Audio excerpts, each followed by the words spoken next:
नमस्कार सर। गुरु जी। नमस्कार गुरु जी। नमस्कार जी, नमस्ते।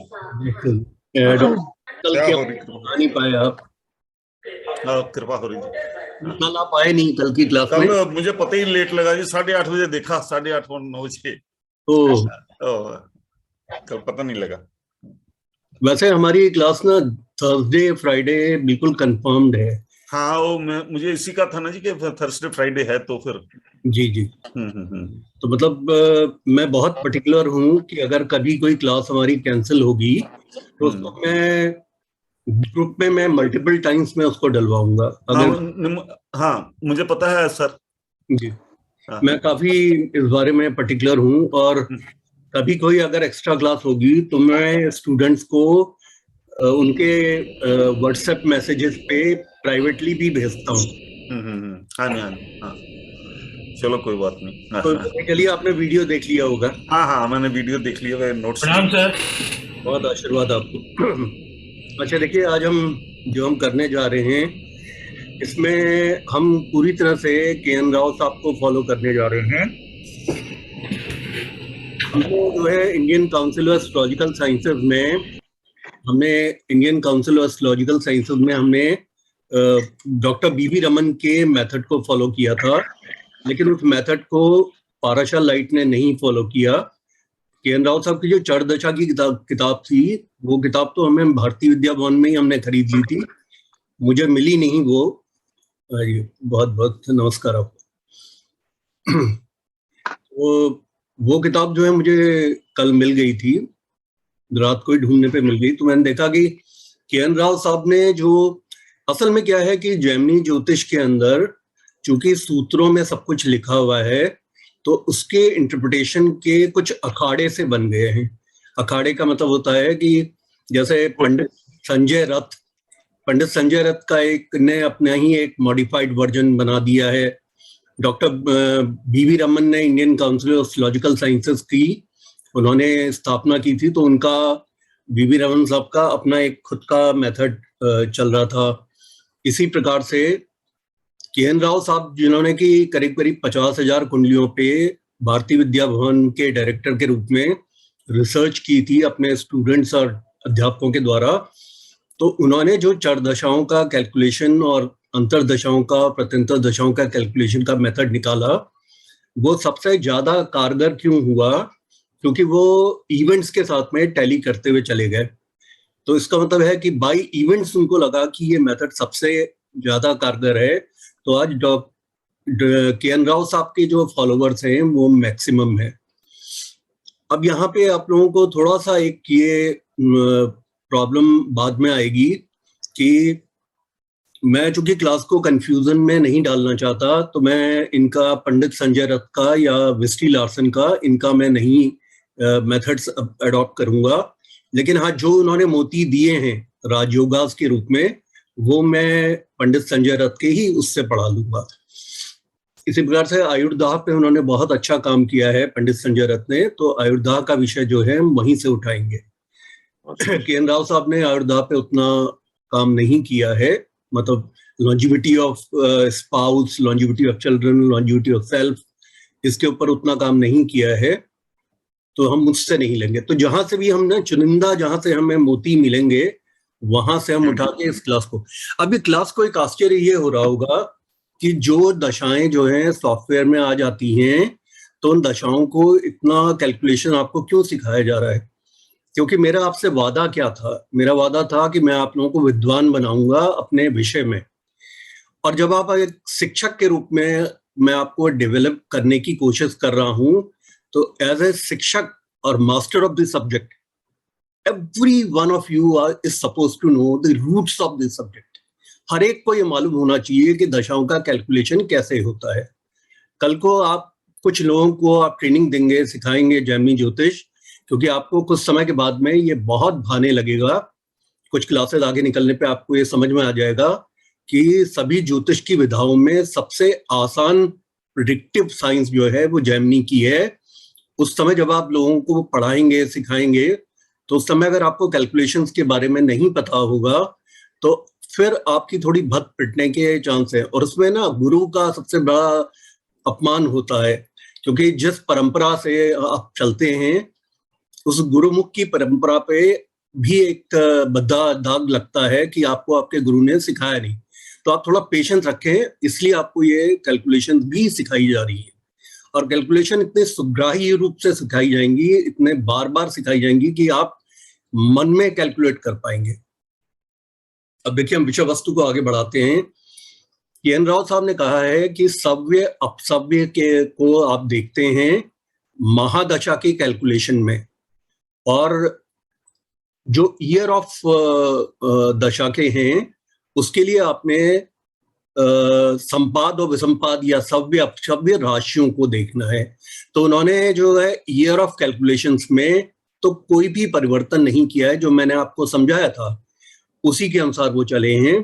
तो पहले जिस चीज में उन्होंने वेरिएशन नहीं किया है उस विषय को हम यहाँ समाप्त करते हैं। ईयर्स कैलकुलेट करने में उन्होंने कहा है कि ऋषि जैमिनी ने राशियों के 4 जोड़े बनाए हैं। सव्य राशियां कौन सी हैं? 1, 2, 3 और 7th फ्रॉम देयर, 7, 8, 9, ये सव्य राशियां हैं। और जो अपसव्य राशियां हैं जिनमें कि बैकवर्ड और एंटी जोडाइकल कैलकुलेशन होता है, वो राशियां हैं 4, 5, 6 और 10, 11, 12।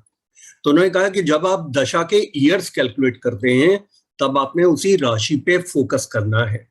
अगर राशि जो है ऑड ग्रुप की है, और ऑड का कॉन्सेप्ट जो है महर्षि जैमिनी ने बहुत आसान बना दिया है, मेजोरिटी रूल पे आधारित है। 1, 2, 3 में 1 और 3 राशि चूंकि ऑड राशि है तो 2 को भी ऑड ग्रुप में ले लिया गया है। 4, 5, 6 में 4 और 6 इवन राशियां हैं तो 5 को भी इवन लिया गया है। 7, 8, 9 में 7 और 9 ऑड साइंस हैं तो 8 को भी ऑड साइन में लिया गया है। 10, 11, 12 में 10 और 12 इवन साइंस हैं तो 11 को भी इवन साइन में लिया गया है। तो दशा के ईयर के कैलकुलेशन में आपने उस राशि पे ही फोकस करना है। जिस राशि का आपने दशा ईयर निकालना है उसके लॉट तक आपको काउंट करना है, माइनस स्टैंडर्ड डिडक्शन 1 ईयर।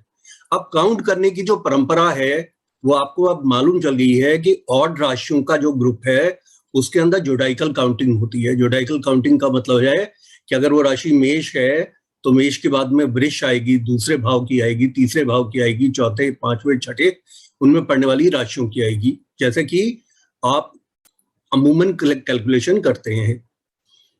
अगर ये इवन ग्रुप की राशियां हैं जैसे 4, 5, 6 हैं तो इसमें लॉर्ड की जो पोजीशन है ये पिछली राशि को मतलब एंटी जोडाइकल चलेंगे आप।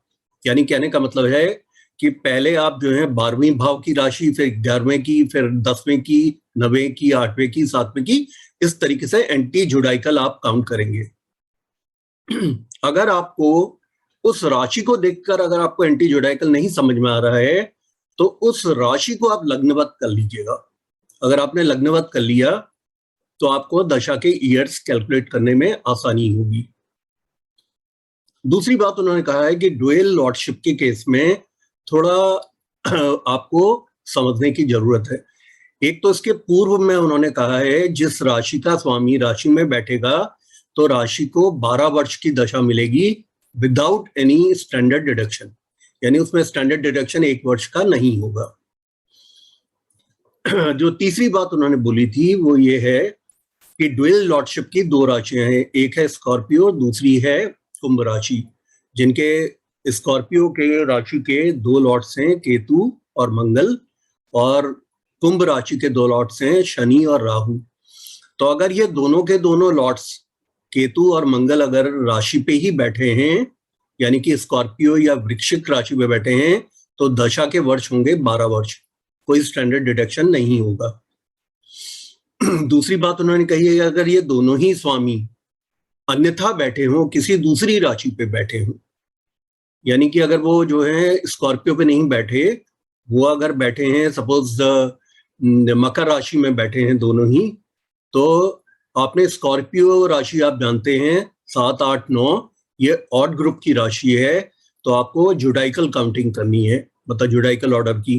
तो आपने वृश्चिक को 1 काउंट किया, उसके बाद वृश्चिक के बाद धनु को दूसरा काउंट किया और मकर राशि को आपने तीसरा काउंट किया, तो 3 वर्ष माइनस 1 वर्ष का स्टैंडर्ड डिडक्शन, तो ये 2 वर्ष की दशा हो गई, क्योंकि दोनों ही लॉर्ड्स, अब आपके सामने कोई डिस्प्यूट नहीं है क्योंकि दोनों ही लॉर्ड्स एक ही राशि में बैठे हैं।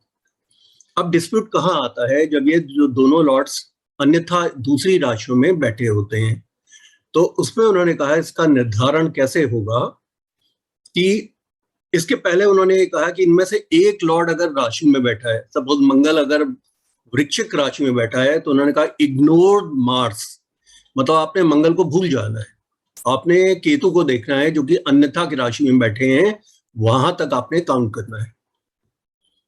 या केतु अगर स्कॉर्पियो में वृश्चिक राशि में बैठे हैं और मंगल किसी और दूसरी राशि में बैठे हैं, तो आपने केतु को इग्नोर करना है, उसको छोड़ देना है, और आपने मंगल तक जोडाइकल ऑर्डर में काउंट कर लेना है और उस वर्षों में 1 वर्ष का स्टैंडर्ड डिडक्शन कर देना है, तो उतने वर्ष की वो दशा आएगी। अब उन्होंने ये कहा है कि सपोजिंग दोनों के दोनों स्वामी अन्यथा बैठे हों, कहीं और बैठे हैं, तो इसका आपने किस प्रकार आपने ये देखना है कि कौन ज्यादा पावरफुल है। तो उसमें अगर वो पहली कंडीशन को मीट कर जाए तो आपने बात की कंडीशन नहीं देखनी है। इसमें सर्वप्रथम जो कंडीशन है, जो भी प्लैनेट अधिकतम प्लैनेट्स के साथ बैठेगा वो ज्यादा पावरफुल है। सपोज अगर ऐसी स्थिति आती है कि स्कॉर्पियो के द्वादश भाव में, यानी कि तुला राशि में तो बैठा है मंगल और केतु बैठा है आपके धनु राशि में, लेकिन केतु जो है वो बैठा है 2 ग्रहों के साथ या 1 ग्रह के साथ, और मंगल जो है अकेला बैठा है, तो उसका मतलब केतु तक आपने काउंट करना है। 2 वर्ष की दशा माइनस स्टैंडर्ड 1 वर्ष, तो 1 वर्ष की दशा हो गई। कहने का मतलब है आपने उस ग्रह तक काउंट करना है जो ग्रह ज्यादा प्लैनेट्स के साथ में बैठा है। नमस्ते अरुणा जी। अब इसके बाद उन्होंने कहा है कि अगर ये कंडीशन हो कि दोनों ही प्लैनेट बराबर ग्रहों के साथ बैठे हों अथवा दोनों ही प्लैनेट अन्यथा स्थितियों में बैठे हों अकेले अकेले, तो आपने इसका निर्धारण कैसे करना है कि जिस ग्रह की डिग्री ज्यादा है वो ग्रह बलवान माना जाएगा, उस ग्रह तक आपने काउंट करना है। और इसमें केतु और राहु के केस में उन्होंने 30 डिग्री की राशि से उसको माइनस नहीं किया है। उनकी जो राशिगत स्थिति है, सपोजिंग केतु की डिग्री जो है 27 डिग्री की है, इसे आप 3 डिग्री नहीं लेंगे, इसे 30 डिग्री से माइनस नहीं करेंगे। और मंगल की डिग्री अगर 17 डिग्री है तो केतु बली हुआ, क्योंकि केतु की राशिगत डिग्री 27 है।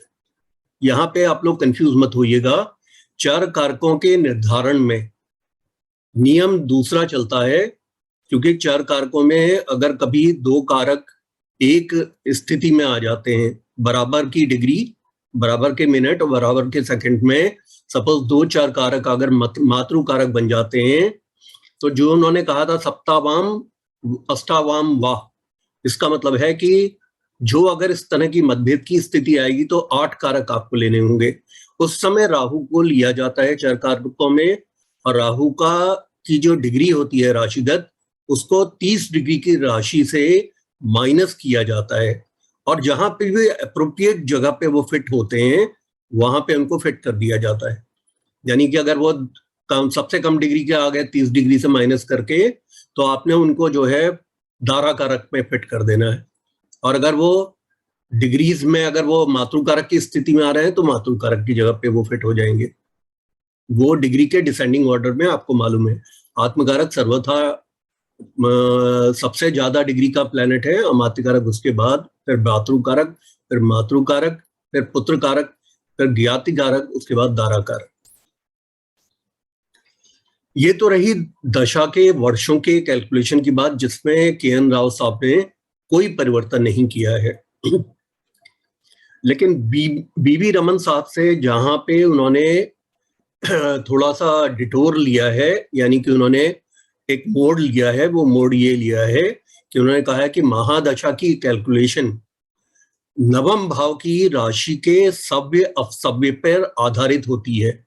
जब आप महादशाएं का ऑर्डर और सीक्वेंस आप निकालते हैं तो आप लग्न से, क्योंकि लग्न की राशि की जन्म राशि की पहली दशा होती है, दूसरी दशा 12वें भाव की होगी या द्वितीय भाव की होगी, इसका निर्धारण लगन से नवम भाव पे पड़ने वाली ऑड अथवा इवन राशि पर होता है।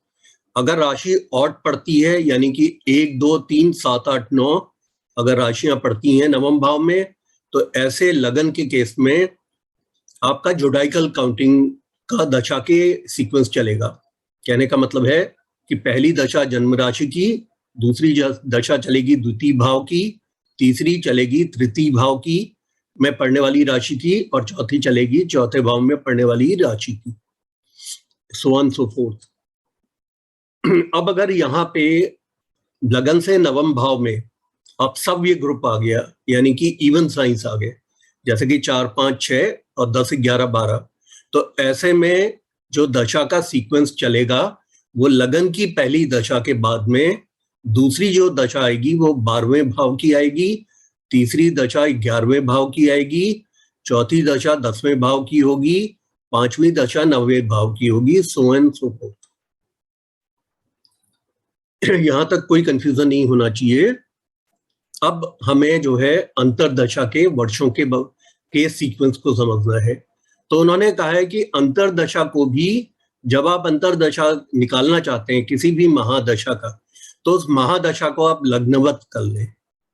सपोज द्वितीय भाव की राशि की दशा चल रही है और उसके आपने अंतरे निकालने हैं, तो द्वितीय भाव को आपने लग्नवत कर लिया। 2 नंबर की, मतलब सपोज मेष लगन की कुंडली है और अब आपने निर्धारित करना है कि द्वितीय भाव में पड़ने वाली राशि, मेष लगन के केस में महादशा का सीक्वेंस आपको मालूम है, क्योंकि 9 नंबर की राशि नवम भाव में पड़ती है, तो इसमें प्रथम जन्म की दशा जन्म लगन की होगी, दूसरी दशा इसमें द्वितीय भाव की होगी, तीसरी तृतीय भाव की, चौथी चौथे भाव की पड़ने वाली राशि की।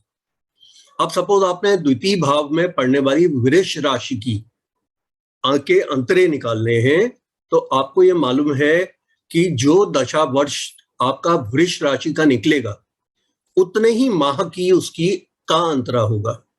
सपोज वृष राशि का स्वामी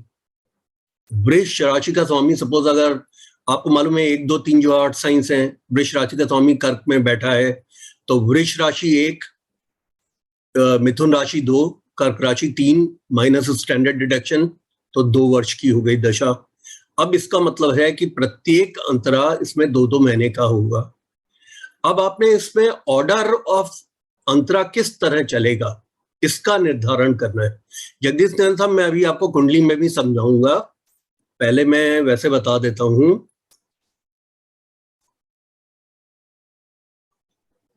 अरुणा मल्होत्रा जी, आपने तो कमाल ही कर दिया, यहाँ पूरी रामलीला खत्म हो गई है और आप पूछ रहे हैं कि सीता कौन। मतलब अरुणा जी एक बात बताइए कि इतनी क्लासेस हो चुकी हैं, आज 6ठी क्लास है, आप पूछ रहे हैं कि इसमें प्लैनेट की दशा चलेगी या राशि की दशा। आप बताइए जैमिनी ज्योतिष में किसकी दशा चलती है? अरुणा जी अनम्यूट करके बताइए। पता नहीं। तो फिर आपकी जो स्थिति है वो मेरी जैसी ही स्थिति है, मुझे भी उतना ही पता है जितना आपको पता है। अरुणा जी, इस पर राशि की दशाएं होती हैं और जी, चर राशियां स्थिर राशि को देखती हैं और स्थिर राशियां चर राशियों को देखती हैं, अपने बगल की राशि को छोड़ के। यानी कि मेष राशि वृष राशि को नहीं देखेगी, वृष राशि स्थिर है, बाकी 3 राशियों को देखेगी। और इसी प्रकार से वृष राशि चर राशियों को देखेगी, बाकी तीनों राशियों को देखेगी, मेष को नहीं देखेगी, क्योंकि मेष राशि उसके बगल की राशि है, नेबरिंग राशि है। द्विस्वभाव राशियां अपने को छोड़कर बाकी तीनों द्विस्वभाव राशियों को देखती है। अब आप अनम्यूट हो जाइए आप, क्योंकि ये राशि की दशा होती है। अच्छा, अब यहाँ पे उन्होंने कहा है कि जब से आपने वृष का, आपको अभी मैंने एग्जांपल दिया है कि 2 वर्ष की दशा चलेगी, तो इसका जो अंतरा होगा प्रत्येक अंतर 2-2 महीने का होगा। अब इसमें सीक्वेंस क्या होगा, तो उन्होंने के.एन. राव साहब ने कहा है कि इस वृष राशि को आप लग्नवत कर लीजिए और इसके नवम भाव में आप देख लीजिए, जैसे आप महादशा में देख रहे थे, इसके नवम भाव में सव्य अपसव्य को देखिए। अगर नवम भाव में पड़ने वाली जो राशि है वो ऑड ग्रुप की है तो आपकी दशा जुडाइकल चलेगी, और नवम भाव में अगर इवन ग्रुप की राशि है तो आपकी दशा जो है वो एंटी जुडाइकल चलेगी।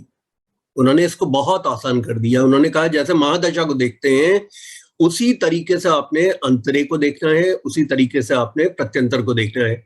जैमिनी ज्योतिष में जो जोर दिया जाता है वो ये है कि प्रत्यंतर दशा के पीछे आपने देखने की आपको आवश्यकता नहीं, क्योंकि प्रत्यंतर दशा जो है वो इतनी छोटी दशा होती है कि कभी कभी वो जो है 12 दिन की होती है, कभी वो 4 दिन की होती है, कभी वो 1 दिन की होती है, 2 दिन की होती है। तो आपको सूक्ष्म और प्राण पे जाने की जरूरत नहीं, लेकिन अगर आप जाना चाहें तो आपकी मर्जी है। मेथड वही है जो कि प्रत्यंतर दशा को निकालने का है, जो मैं आपको आगे बताऊंगा। तो उन्होंने, राव साहब ने इतना आसान कर दिया। उन्होंने कहा वृष राशि को आपने देखना है कि इसके प्रत्यंतर कैसे चलेंगे। तो आपने वृष राशि को आपने लग्नवत कर लेना है और उसके नवम भाव में देखना है। तो वृष के नवम भाव में, पंचम भाव में वृष के पड़ती है कन्या राशि और नवम भाव में पड़ती है मकर राशि। तो मकर राशि कौन से ग्रुप में आती है? 10, 11, 12, ये आपके इवन साइंस में आएगा। चूंकि इवन साइंस में आती है तो इस वृष राशि के जो प्रत्यंतर होंगे वो उल्टे चलेंगे, एंटी जोडाइकल चलेंगे। प्रकाश चंद पांडे साहब, जो कल जो हम लोग सोच रहे थे डॉक्टर के मेथड से, जो हम सोच रहे थे कि पाराशर लाइट ने गलत कैलकुलेशन कर दिया है कन्या राशि के केस में, ऐसा नहीं है। उन्होंने के.एन. राव साहब को उन्होंने इन टोटलिटी फॉलो कर लिया है। जी जी। तो जैसे आप देखिए, कन्या राशि का आप एग्जांपल ले लीजिए।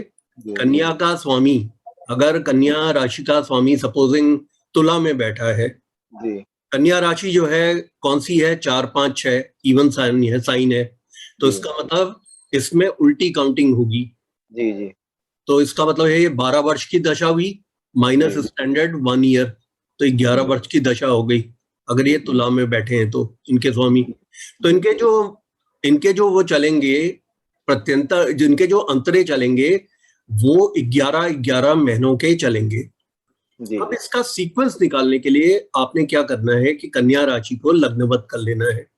जब आप कन्या राशि को लग्नवत कर लेते हैं तो इसके पंचम भाव में आती है मकर राशि और इसके नवम भाव में आती है वृष राशि। अब वृष राशि जो है वो क्या है? वृष राशि आपके है ऑड साइन 1, 2, 3, जोडिएकल चलेगी। इसीलिए उसने पाराशर लाइट ने जोडिएकल उसमें दिखाया हुआ है। ये उन्होंने कन्या के बाद में तुला राशि की दशा दिखाई है, फिर वृश्चिक की, फिर धनु की, फिर उसके बाद मकर की, फिर कुंभ की। ये अब इसमें जो के.एन. राव साहब और ऋषि पाराशर में जो कॉन्फ्लिक्ट है वो भी मैं आपको बता दूं। पाराशरी सिस्टम में दशाओं में कोई इस तरह का वेरिएशन नहीं है कि महादशा की जो अंतर होगा वो लास्ट अंतर होगा, लेकिन के.एन. राव साहब महादशा के अंतर को लास्ट लेते हैं। और मैंने आपको बताया कि के.एन. राव साहब के फॉलोअर्स बहुत ज्यादा है हिंदुस्तान के अंदर, क्योंकि हमारा ध्येय है फलित का। इस बात पे तो पंडित संजय रथ ने भी डिस्प्यूट नहीं किया है जी। मिस्ट्री लॉर्सन ने तो डिस्प्यूट क्या करना है, क्योंकि वो तो पंडित संजय रथ के ही पढ़ाए हुए स्टूडेंट हैं जी जी। तो अगर कभी डेनमार्क जाने का मौका लगा आप में से और किसी कोई मिलने चला गया तो आप वेस्ट इंडियन है, वैसे तो वो ब्राह्मण नहीं है। आप जो यहाँ हिंदू हैं और पढ़ रहे हैं सारे ही ब्राह्मण हो गए, सब वेदज्ञ हो गए। तो हमने भी आपसे हमने ये पूछना है कि पहले अपनी जनेब दिखाओ, तब आगे आपके प्रेडिक्शन पूछेंगे। अच्छा देखिए, इसमें इन्होंने क्या किया है कि अब आपके जो अंतरे हैं, जो भी डेनमार्क आना चाहे मेरे घर जरूर लैंड करें, क्योंकि यहाँ से 10 पाउंड का भाड़ा है। अच्छा जी, सिर्फ 10 पाउंड में डेनमार्क। ऐसा है जी, अभी तो पूरे यूरोप में बहुत खतरा चल रहा है। जी जी, अभी नहीं, अभी पुतिन थोड़ा शांत हो जाए उसके बाद। हाँ। तो अभी अगर आप किसी को बुला रहे हैं तो वो अपने गया में अपना करा के जाए। अभी तो हम लोग को ऑफर मिला है 30,000 पाउंड्स का कि आप किस कंट्री पे अटैक किया है वहां के रिफ्यूजी को रख लीजिए। अच्छा, इसको यूक्रेन को, यूक्रेनियन को घर में रख लीजिए, get 30,000 pound. That's very great. कोई मिल नहीं रहा है। एरोप्लेन की आवाज कहाँ से आ रही है? प्रकाश पांडे साहब आप भी म्यूट कर लीजिए, और प्रतापशील साहब आप भी। प्रतापशील साहब की वहां से आ रही है ये एरोप्लेन की आवाज। जी सर, मेरा मन हमेशा इंग्लैंड जाते रहता है ना। तो आप पायलट ही बन गए हैं फिर। ना वो ठीक कीजिए, आपके उसमें आवाज बहुत आ रही है। अच्छा देखिए, तो कहने का मतलब है कि ये पूरा साइंस उन्होंने इतना आसान कर दिया है दशा को निकालने का। उन्होंने क्या कहा है कि आपने अंतरदशा को आप लग्नवत करके, और जिस तरह से आप महादशा का निर्धारण कर रहे थे कि ये सव्य 9th हाउस में सव्य अपसव्य कौन सा है, ऑड और इवन कौन सा है। शीतल जी आशीर्वाद, कल आप आई नहीं। अच्छा देखिए, जो आपने देखना है कि 9th हाउस में उस अंतरदशा के 9th हाउस में ऑड साइन पड़ती है या इवन साइन पड़ता है।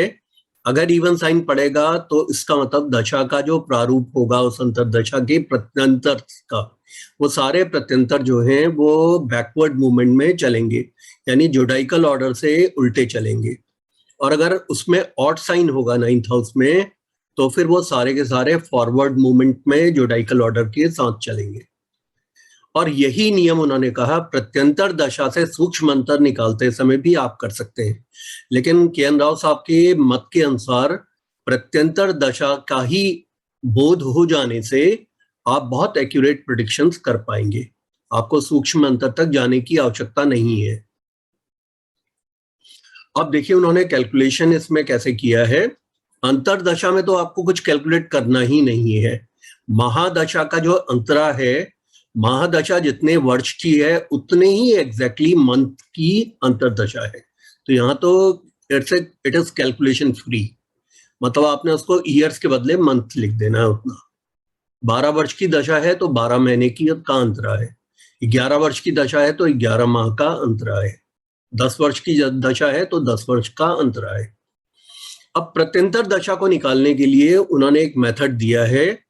इसके अंदर जैमिनी ज्योतिष का सबसे खूबसूरत एस्पेक्ट क्या है कि इसके अंदर जैसे हमारे पाराशर ज्योतिष के अंदर सभी दशाएं जो हैं वो प्रत्येक जातक के लिए बराबर होती हैं। जैसे सूर्य की दशा 6 वर्ष की है, चंद्रमा की दशा 10 वर्ष की है, चंद्रमा के बाद में आपके मंगल की दशा 7 वर्ष की है, राहु की 18 की है, उसके बाद फिर गुरु की 16 वर्ष की है, शनि की 19 वर्ष की है, और शनि के बाद में बुध की 17 वर्ष की है, और बुध के बाद में केतु की 7 वर्ष की है, और शुक्र की 20 वर्ष की है। तो उनके प्रत्यंतर जो प्रत्यंतर दशाएं भी होंगी, अंतर दशाएं होंगी, वो भी आइडेंटिकल होंगी प्रत्येक जातक के लिए। लेकिन यहाँ ऐसा नहीं है, क्योंकि वो आपके कार्मिक रिकॉर्ड के आधार पर आपकी दशा का वर्ष निर्धारित हो रहा है। दूसरी बात उन्होंने इसके अंदर उन्होंने जरूर ये बात की है कि जितना भी अंतरा निकलेगा वो सभी उसके अंतर दशाओं पे लागू होगा। तो आपको ज्यादा दिमाग लगाने की आवश्यकता नहीं है, क्योंकि आपको मालूम है किसी भी महादशा की के 12 राशियों के अंतरे होंगे। प्रत्येक अंतर जो है उतने ही माह का होगा जितने वर्ष की दशा होगी। अब उन्होंने प्रत्यंतर दशा में भी यही विधि बताई है, तो सारे प्रत्यंतर दशा बराबर बराबर होंगे। प्रत्यंतर दशा को निकालने का तरीका, लेकिन हर अंतरदशा का प्रत्यंतर दशा दूसरे अंतरदशा की प्रत्यंतर दशा से माह में, डेज में फर्क होगा। और वो कैसे फर्क होता है कि उसका मैंने आपको आज के राइटअप में एक एग्जाम्पल दिया है कि सपोजिंग 11 वर्ष की महादशा है, तो अंतरदशा हो गई 11 माह की। अब प्रत्यंतर आपने निकालना है तो इसको माह से डेज में कन्वर्ट करना है। तो डेज में कन्वर्ट करने के लिए आपने ग्रेगोरियन कैलेंडर नहीं देखना कि एक माह 30 का है, एक माह 31 का है। आपने सारा यूनिफॉर्म 30 माह का, 30 दिन का एक माह लेना है, 30 से गुणा करना है। 11 इन मल्टीप्लाइड विथ 30, 330 आ गया। अब 330 को 12 राशियों से आप भाग दे दें तो 27.5 आया। तो उन्होंने कहा 27 तो डेज हो गए, 0.5 जो है वो आवर्स हो गए। इनको आवर्स में कन्वर्ट करने के लिए 24 घंटों से गुणा कर दिया जाता है। तो 24 घंटों से अगर आप गुणा करेंगे 0.5 को तो 12 घंटे आएंगे। तो ये 27 दिन और 12 घंटे की दशा हुई प्रत्येक प्रत्यंतर। इसका, इस अंतरे का प्रत्येक प्रत्यंतर इतना ही होगा।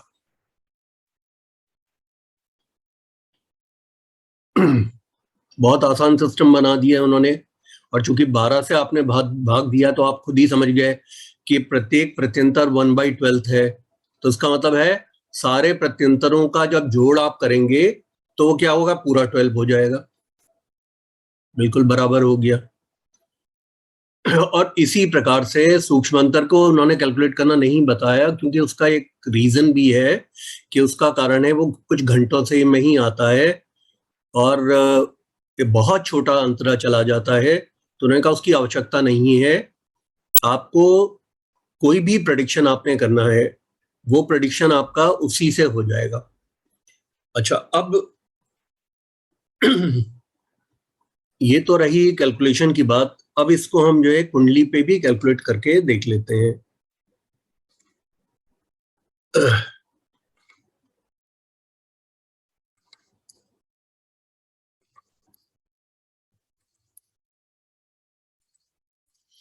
ये आप लोगों को कुंडली दिख रही है? ये कुंडली है हमारे ग्रेट व्लादिमीर पुतिन की कुंडली है। 7 अक्टूबर 1952 की 9:30। और ये सेंट पीटर्सबर्ग में पैदा हुए थे। यानी कि उस समय पे जो इनका हमें जो लेना पड़ा है, सेंट पीटर्सबर्ग हमने लिया है रशिया में, तो वहां पे इनका जन्म हुआ था। तो पहली तो खूबसूरत बात है कि मलव्य पंचमहापुरुष योग बन रहा है लगन पे ही। खैर, हम पहले तो कैलकुलेशन पे आते हैं। तो हमने कैलकुलेशन देखना है। तो जैसे अब आप लोग अनम्यूट करके मुझे आप कैलकुलेशन समझाइए। इसमें सबसे पहले आप क्या बताएंगे कि पहली जो इनको जन्म समय में कौन सी राशि की दशा पड़ी होगी? रत्नापुरी जी, मैं आपसे प्रार्थना करूंगा कि आप अनम्यूट करके आइए।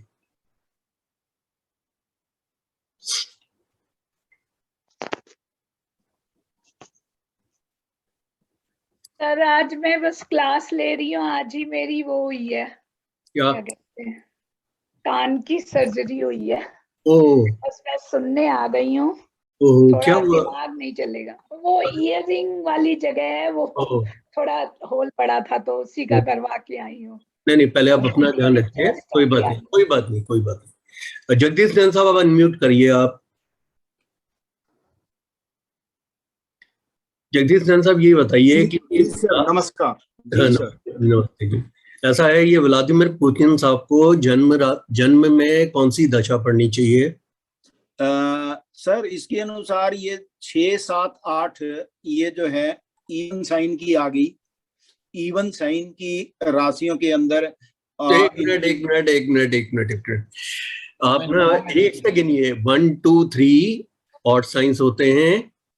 1, 2, 3 के बाद 4, 5, 6 इवन साइन होते हैं और 7, 8, 9 फिर ऑड होते हैं। ये ऑड में आ गई सर। ऑड है तो फिर डायरेक्ट ऑर्डर में चलेगी सर। हाँ, तो पहली दशा कौन सी होगी जब ये पैदा हुए? तो पहली दशा तो इसी की होगी सर, तुला राशि की। एक्सीलेंट। अब आप ये बताइए, तुला राशि की इनकी दशा कितने वर्ष की होनी चाहिए? तुला तुला राशि की इनकी दशा, शुक्र यहीं पे बैठा है तो 12 वर्ष की होगी सर। Excellent, excellent. 12 वर्ष की दशा होगी, तो कहने का मतलब है कोई कैलकुलेशन की जरूरत नहीं है, क्योंकि ये राशि लगन का स्वामी लगन में ही बैठा है, जी, यानी राशि का भाव में ही स्वामी बैठा है, भाव का स्वामी जी, राशि का स्वामी, हम राशि बोलते हैं इसमें जेमिनी में, राशि का जी, स्वामी राशि में बैठा है तो 12 राशि में बैठा है। और दूसरी दशा वृश्चिक राशि की होगी, फिर जो है ना धनु की, इस तरह से डायरेक्ट ऑर्डर में चलेगी। एक्सेलेंट। अब देखिए, अब हमें निकालने हैं सपोजिंग अंतर दशा जो है कितने कितने माह की होगी। अंतर दशा 12 वर्ष की है तो 12 महीने होंगे सर सभी के।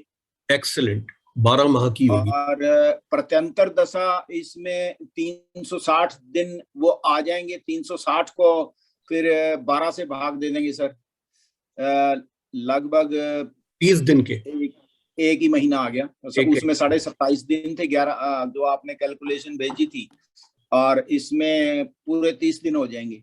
हाँ जी, 30 दिन की दशा होगी। यानी कि आपने ना इसमें फरवरी माह को ऐसे 28 नहीं लेना, आपने ऐसे करके नहीं लेना, आपने नहीं, वो तो यूनिफॉर्मली सभी को लेना, और मार्च को भी नहीं लेना हमने, दिसंबर को भी, हाँ जी, हाँ, सबको इक्वल लेना जी।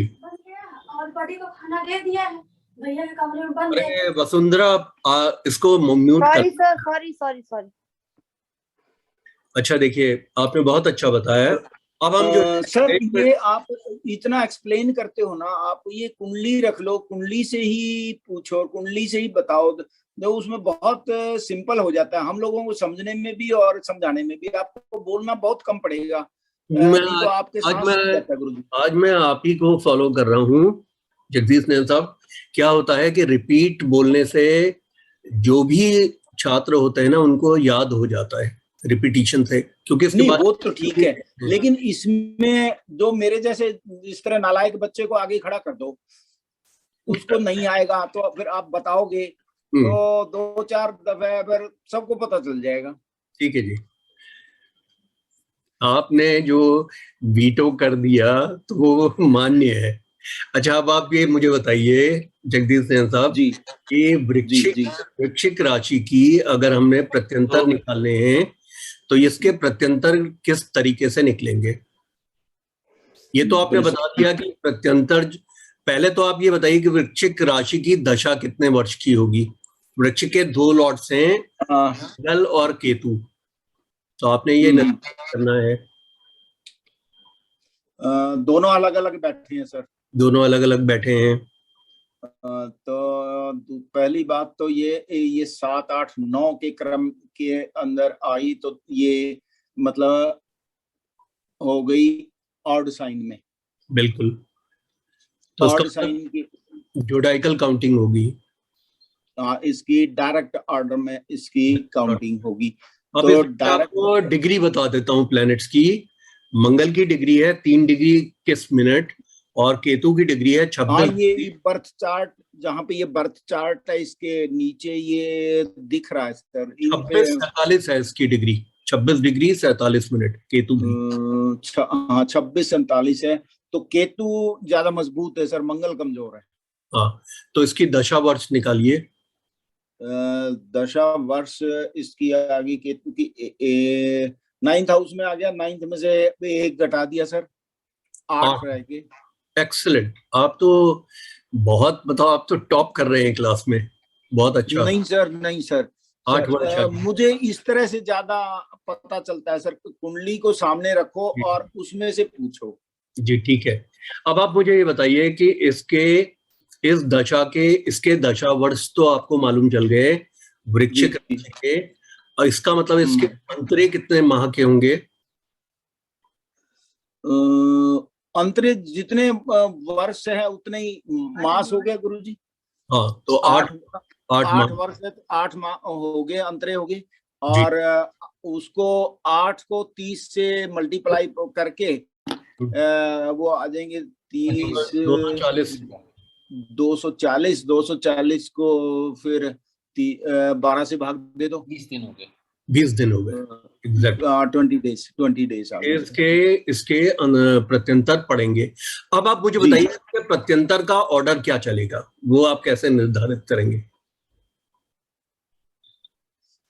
प्रत्यंतर का ऑर्डर तो सर मतलब पहले तो जिस तरह वृश्चिक है, वृश्चिक राशि की पहले आएगी, प्रत्यंतर जो है ना आएगा आगे, धनु का आएगा, धनु का चलेगा साथ में। नहीं नहीं नहीं नहीं नहीं नहीं नहीं फर्स्ट ऑर्डर में आएगा। इसमें मैंने आपको अभी बताया कि इसमें आपने 9th हाउस की राशि को देखना है, जैसे आप महादशा में देख रहे थे 9th हाउस में राशि ऑड है कि इवन, ये बताइए। इवन है, 9th में Even इवन आ गई, 4 5 तो 6। इसका मतलब क्या हुआ कि ऑर्डर कैसा चलेगा? बैकवर्ड टू रिवर्स हो जाएगा, रिवर्स हो जाएगा। इसका मतलब है कि इसमें आपको मालूम ही है कि महादशा की जो अंतरा होता है वो लास्ट में आता है, तो इसमें जो पहला अंतरा होगा वो 12वें भाव में पड़ने वाली राशि का होगा, दूसरा अंतर इसमें 11वें भाव की राशि का होगा, तीसरा अंतर इसमें 10वें भाव की राशि का होगा, चौथा अंतर इसमें 9वें भाव की राशि का होगा। अब let us go to now वृश्चिक दशा।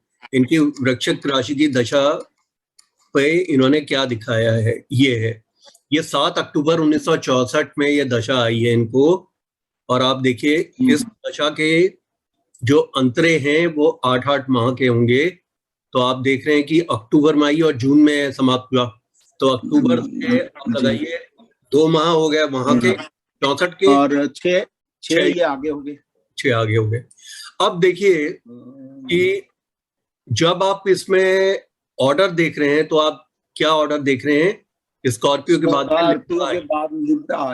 लिब्रा आई, लिब्रा के बाद वर्गो आई, वर्गो के बाद लियो आई, लियो के बाद कैंसर आई, कैंसर के बाद में जेमिनी आई, जेमिनी के बाद में आया टॉरस, टॉरस के बाद एरीज, फिर आया पाइसेस, फिर एक्वेरियस, फिर कैप्रिकॉन, और कैप्रिकॉन के बाद में इस दशा में सैजिटेरियस, और सैजिटेरियस के बाद लास्ट दशा आ गई स्कॉर्पियो की। बिल्कुल, तो ये बात आपको अब क्लियर हो गई है इन्होंने। अब हम देखते हैं इसके ये तो क्लियर होगी सर। सर ये प्रत्यंतर फिर कैसे होगा? प्रत्यंतर जिस तरह पहले स्कॉर्पियो, लियो और फिर सन की आ गई। नहीं, अब आप लिब्रा पे आइए। अब लिब्रा को आपने लग्नवत कर लीजिए, लिब्रा को हमने लग्नवत कर लिया। अब इसके आप 9th हाउस में देखिए कि राशि कौन सी है, ऑड है कि इवन? ये ऑड साइन आ गया, ऑड आ गया। इसका मतलब जोडाइकल ऑर्डर में चलेगा, डायरेक्ट में चलेगी। और आपने निकाल लिया इसका वर्ष प्रत्यंतर का 20 दिन।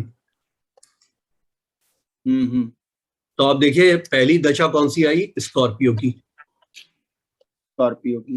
उसके बाद सैजिटेरियस की, उसके बाद कैप्रिकॉन की, उसके बाद एक्वेरियस की, उसके बाद में पाइसेस की, एरीज की, टॉरस की, जेमिनी की, कैंसर की, लियो की, लियो के बाद में आई वर्गो, और वर्गो के बाद में लिब्रा आ गई। सबसे लास्ट में प्रत्यंतर उसी राशि का, उसी अंतरे का जो प्रत्यंतर होगा वो लास्ट में आएगा। और आप देखिए अब इनके दिन देखिए आपके कैलकुलेशन में सही हुआ कि नहीं। 16 नवंबर 64 से 7 दिसंबर 64, तो 16 नवंबर से 14 दिन, और 14 21 और 7 21 हो गए। लेकिन 21 नहीं हुए, 20 हुए ना, 7 से तो चेंज हो गया, 7 से नेक्स्ट आ गया गुरुजी। हाँ, तो 20 दिन की हुई। 6 तक हुआ इसका एक्चुअली, हाँ। 6 दिसंबर तक हुआ, करेक्ट, 7 दिसंबर को तो नेक्स्ट आ गया। हाँ जी, तो 20 दिन की हुई, तो आपका कैलकुलेशन भी करेक्ट हुआ है जी। अब देखिए जगदीश जैन साहब, आप तो समझ गए हैं, अब आप म्यूट हो जाइए। अब किसी और छात्र को लेते हैं जिनको ना समझ में आया हो, तो हम चलेंगे अब कुंभ राशि की दशा निकालते हैं। 1 मिनट, ताकि ये भी कंफर्म हो जाए। डॉक्टर विनयशील जी हाजिर हो। सूली पे नहीं मकर और वृश्चिक ही मुझे देना था, नहीं पता था। डॉक्टर विनयशील पुतिन के सामने पुतिन के सामने हाजिर नहीं होंगे हम, तो गुरुजी के सामने हैं। चलिए आप बताइए। अब पहले तो सबसे पहले डॉक्टर विनयशील, ये इनको दशा एक्वेरियस की पड़ी है 1980 में 7 अक्टूबर। तो आप सबसे पहले इसके वर्ष निकालिए। ये वर्ष कैसे निकालेंगे, कितने वर्ष की दशा होगी? तो इसका 2 लॉर्ड है, दोनों, कोई भी 11 में है नहीं बैठा हुआ। हाँ, तो तो राहु है। दोनों लॉर्ड कौन कौन से हैं ये भी बता दें, जनता जनार्दन को पता चले। अच्छा, राइट। ये एक्वेरियस राशि में और वृश्चिक राशि में 2 लॉर्ड होते हैं। तो एक्वेरियस राशि में 1 लॉर्ड हो जाएंगे शनि और ऑल्टरनेटिव लॉर्ड हो जाएंगे राहु। ऑल्टरनेटिव नहीं, पूरे full fledged Lord. Full fledged Lord हो जाएंगे राहु। हाँ जी, वो तो 11 में कोई नहीं बैठे हुए, स्वराशिस्त कोई नहीं है। सबसे पहले आप और ये दोनों डिसाइड कीजिए, एक साथ भी नहीं बैठे हुए। सबसे पहले डॉक्टर साहब आपने ये डिसाइड करना है कि आपने जोडाइकल ऑर्डर में जाना है कि रिवर्स ऑर्डर में जाना है। तो वो कैसे डिसाइड होगा? तो 1, 2, 3 जो है वो ऑड ग्रुप है, तो वो जाता है जोडाइकल ऑर्डर में। फिर 7, 8, 9 भी 4, 5, 6 एंटी जोडाइकल जाता है। फिर 7, 8, 9 जोडाइकल जाता है। 10, 11, 12 एंटी जोडाइकल जाता है। तो ये 10, 11, 12 में पड़ रहा है। तो इसलिए ये एंटी जोडाइकल जाएगा। अब आप कैसे निर्धारित करेंगे कि इसमें से राहु और शनि में से ज्यादा पावरफुल कौन है? सर, राहु और शनि की सबसे पहले डिग्री देख लेंगे। नहीं, ग्रह देखना। कौन ज्यादा ग्रहों के साथ बैठा है? कौन ज्यादा ग्रहों के साथ बैठा है? सॉरी 2 ग्रहों के साथ और बैठा है विनय जी। जी। तो कोई बात नहीं, मिसाइल फेल। नहीं कोई बात नहीं, आप बिल्कुल भी। वो शनि है ना, 2 ग्रहों के साथ बैठा है छठी राशि के साथ में। जी, तो शनि ज्यादा पावरफुल होगा। तो अब आप काउंट कीजिए विनयशील साहब, कितने वर्ष की हुई है दशा? 1, 2, 3, 4, 5, 6 एंटी जोडाइकल जाना है ना। तो हमको जाना है एंटी जोडाइकल, मतलब 11, 12 नहीं, 11, 10 जाना है। 11 1 हो गया, ये 2 हो गया, ये 3 हो गया, 4, 5, 6 -1 5 वर्ष। बिल्कुल एक्सेलेंट। 5 वर्ष की दशा हुई, बिल्कुल आपने ठीक बताया। और देखिए, थोड़ा बहुत ना वो ग्लिचेस और टीदिंग प्रॉब्लम्स तो शुरुआत में आती हैं, तो आप उसकी बिल्कुल भी आप उसमें कोई भी गिल्ट फील ना करें। ये 6 माइनस स्टैंडर्ड डिडक्शन 1 ईयर, तो 5 वर्ष की दशा हुई। अब मुझे आप ये बताइएगा विनयशील साहब की, ये बताइए जी सर, इसमें जो है पहली दशा, इसमें जो है जो अब इसके अंतरे कितने वर्ष के होंगे, कितने माह के होंगे, वर्ष के होंगे? 5 साल की दशा आई तो नेचुरली अंतरे में कोई मैथमेटिक्स है नहीं, 5 महीने के अंतरे हो जाएंगे। एक्सेलेंट, 5 महीने के हो गए। अब आप ये बताइए कि जब हम इसके हमने ये ऑर्डर को डिसाइड करना है कि इसमें पहला अंतर कौन सा चलेगा, तो आप किस तरह से डिसाइड करेंगे? पहला अंतर कौन सा चलेगा, उसके लिए 9th हाउस को देखेंगे, लगन से 9th हाउस को। एक्सेलेंट। तो 9th तो हाउस, लगन से 9th हाउस जो है वो 1, 2, 3 एक ग्रुप है, 4, 5, 6 एक ग्रुप है, 7, 8, 9 वाले ग्रुप में आ जा रहा है। हाँ, तो 7, 8, 9 वाले ग्रुप में आ जा रहा है, मतलब ऑड ग्रुप में आ जा रहा है। एक्सेलेंट। तो ऑड ग्रुप में आने का मतलब है कि उसका काउंटिंग जो है वो जोडाइकल होगा। बिल्कुल, तो इसका मतलब है कि पहला जो अंतरदशा होगी वो किस भाव की राशि की होगी? तो वो हो जाएगी मीन की। बिल्कुल, द्वितीय भाव मीन के बाद एरीज की, एरीज के बाद टॉरस की, टॉरस के बाद जेमिनी की, फिर कैंसर की, फिर सन की, फिर लियो की, फिर वर्गो की, फिर लिब्रा की। विनयशील साहब, एक बात देखिए कि हम ये भी देख लेते हैं कि आपका कैलकुलेशन सही है कि नहीं।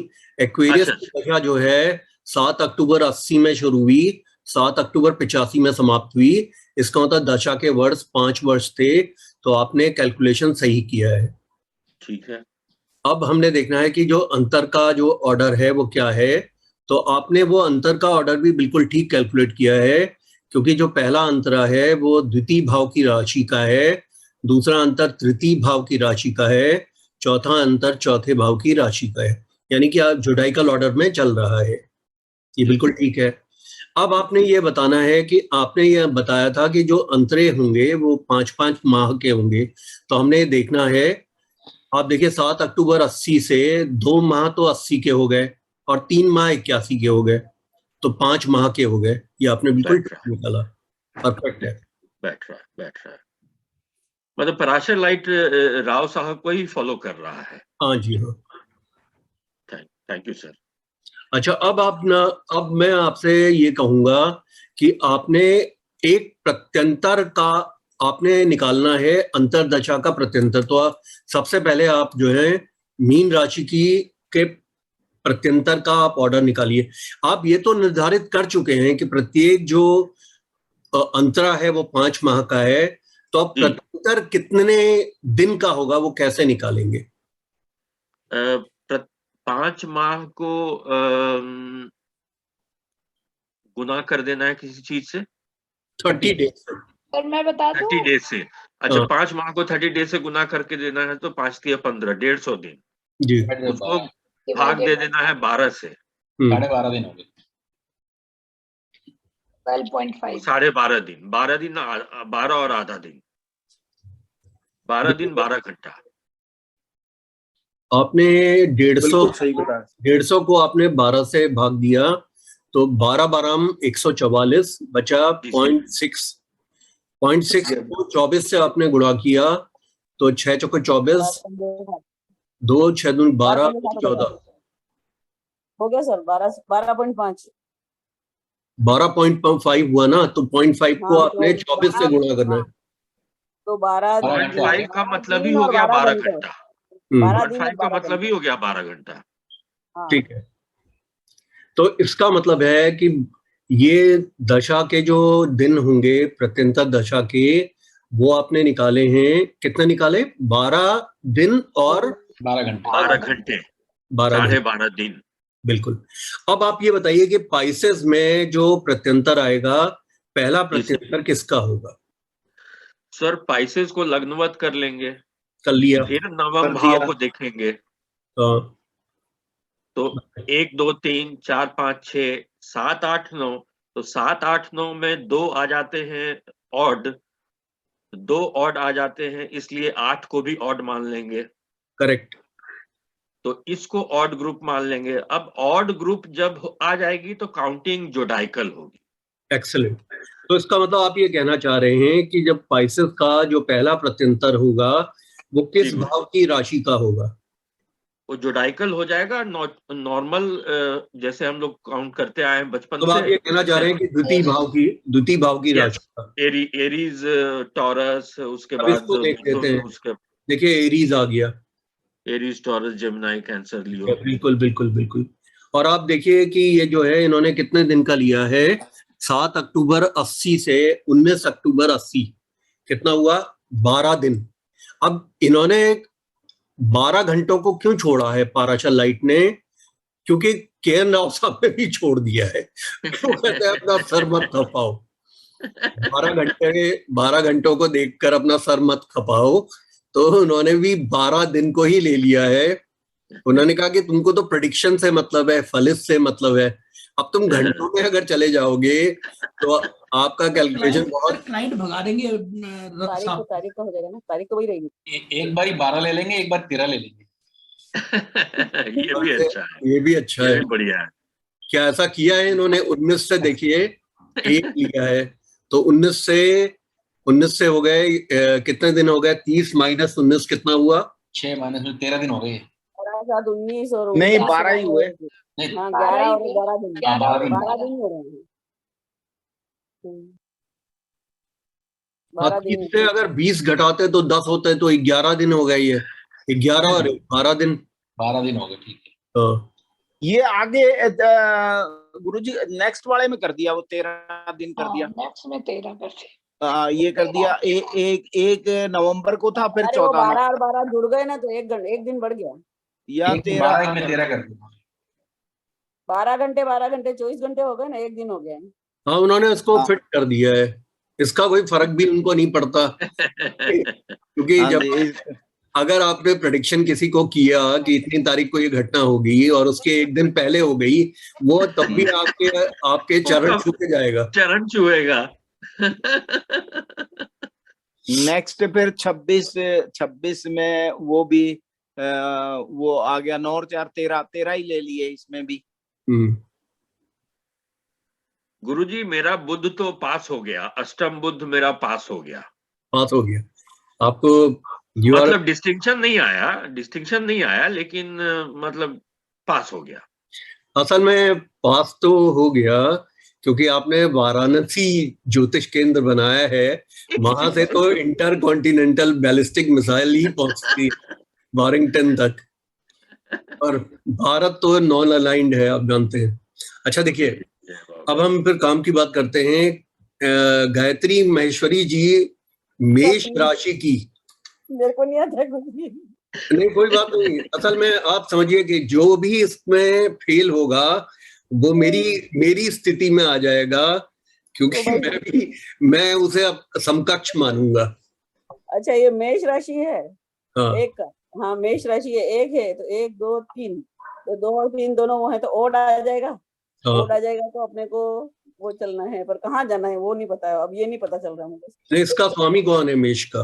अच्छा, मेष का स्वामी है, एक मिनट, सूर्य। हाँ, ये बेटा छठे घर में, छठे घर में। सूर्य तो उच्च के होते हैं, ये मंगल होते हैं। मेष के स्वामी मंगल होते हैं। मंगल, ओ सॉरी, तो मंगल यहाँ पे है ठेठ 9वें घर में, तो 9 महीने से 1 8 हो जाएगा। साल बोलिए, साल 8 साल, यस। हाँ, 9 साल 8 महीने, 8 साल 8 महीने। नहीं मैडम, अंतर नहीं, 8 साल तो हो गए दशा के, और 8 महीने की हो गई अंतर दशा। प्रत्यंतर का होएगा 8 3 24 240 दिन, 240 में 12 का भाग देंगे तो 20 दिन। जगदीश जैन साहब प्लीज जो है आप बीच में, आप में से कोई भी ना, सॉरी सर म्यूट कर लीजिए, क्योंकि 20 दिन वो सब कैलकुलेशन में बोला जाता है, 20 दिन। नहीं, बिल्कुल ठीक आपने किया है, कैलकुलेट आपने बिल्कुल ठीक किया है। अब सपोजिंग ये मेष राशि है, तो आपसे ये जन्म की सपोज ये राशि है, तो पहली राशि की दशा इसकी होगी, मेष राशि की। इसके बाद अब आप बताइए कि ऑर्डर क्या चलेगा दशा का? दशा का मेष है तो 1 है, 1 2 3 ओड, तो वही चलेगा ना सर, जोड़ा ही। नहीं, 9th हाउस को देखना है आपने। अच्छा, 9th हाउस, तो 1 2 3 4 5 6 7 8 9 में 9 कौन सी राशि? आपने ये देखना है ना, 7 8 9 आपने बोला, तो 7 ऑड है, 9 ऑड है, तो ऑड हो गया 9। हाँ, तो ओड हो गया तो सीधे ही जाएंगे बस, सीधे जाएंगे। या मैं कंफ्यूजन नहीं, पता नहीं, बिल्कुल कोई कंफ्यूजन नहीं है। आपने इसको देखना कैसे है, आपने, मैं एरीज को ऊपर कर देता हूँ जो 1996 में इनको आई है। एरीज राशि के आपने, एरीज साइन से आपने नवम भाव की राशि देखनी है। नवम भाव के अंदर आपको मालूम है 1 2 3 और उसकी 7वीं राशियां 7 8 9, 1 2 3 7 8 9 ऑड साइंस है। ओके, हाँ नहीं वो तो जाना है, ऑड साइन का देना है। ऑड साइन हो गया, इसका मतलब ये जोडाइकल चलेगा। हाँ, जोडाइकल चलेगा, वो भी जाना है। मतलब इसका मतलब है कि दूसरी जो दशा होगी वो दशा द्वितीय भाव की राशि की होगी, तीसरी दशा तृतीय भाव की राशि की होगी, चौथी दशा चौथे भाव की राशि की होगी। पांचवी, ये तो मेष का ही है, तो वो जोडाइकल चार्ट के हिसाब से चलेगी सर। बिल्कुल। तो अब आपने ये मुझे बताना है, आपने मुझे ये तो आपने बिल्कुल ठीक बता दिया कि 8 वर्ष की दशा, अंतरे 8 महीने के, और प्रत्यंतर इसका होगा 20 दिन का। ये कैलकुलेशन आपका करेक्ट है। अब सपोजिंग हमने इसके अंतरे निकालने हैं, तो हमें समझ में आ गया कि इसका जो पहला अंतर आएगा वो आएगा वृष राशि का। तो इसको कंफर्म कर लेते हैं कि वृष राशि आ रही है कि नहीं। यहाँ पे आ रही है, पहला अंतर वृष का आ गया, दूसरा मिथुन का आ गया, तीसरा कर्क का, चौथा सिंह का। तो आपने बिल्कुल ठीक किया है। अब हमने इसमें निकालना है, सपोज हम टॉरस राशि से हमने इसका प्रत्यंतर निकालना है, तो प्रत्यंतर जो आप निकालेंगे प्रत्येक प्रत्यंतर 20 दिन का होगा, ये तो कंफर्म है, आपने कैलकुलेट कर लिया है। तो अब आप मुझे बताइए कि वृष राशि में आपने ये इसमें प्रत्यंतर कैसे चलेंगे? सव्य सब सर मुझे ये नहीं आ रहा है, ये समझ में नहीं आ रहा है। ये कैसे होता है, इसके आपने 9th हाउस में देखना है। 9th हाउस में कौन सी राशि है? 10वीं मकर राशि। मकर राशि। तो ये कौन सा ग्रुप हुआ? 10, 9, 10, 11 नहीं 10, 11, 12। तो ये हो गया इवन, और इवन है तो एंटी जोडाइकल चलेगा। बिल्कुल, बहुत बढ़िया, एंटी जोडाइकल चलेगा।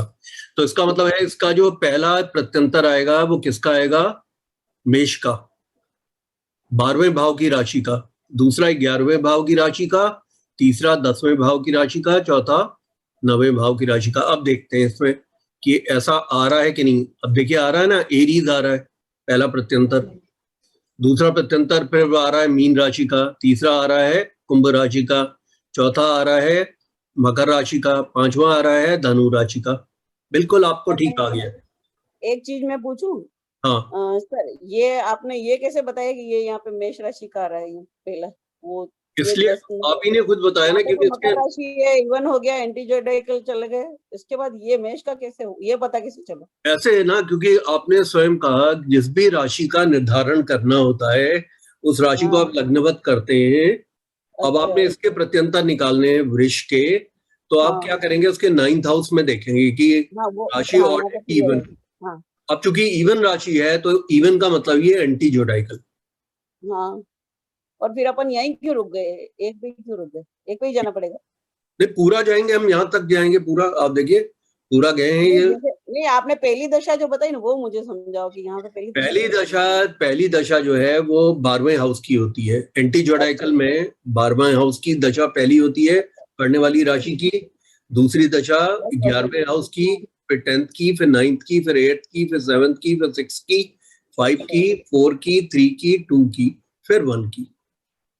गुरुजी ये तो प्रत्यंतर हुई ना? हाँ प्रत्यंतर हुआ, तो वही टॉरस के प्रत्यंतर ही तो निकाल रहे हैं हम। नहीं वो तो ठीक है। आप अंतर गए थे कि पहली अंतरदशा।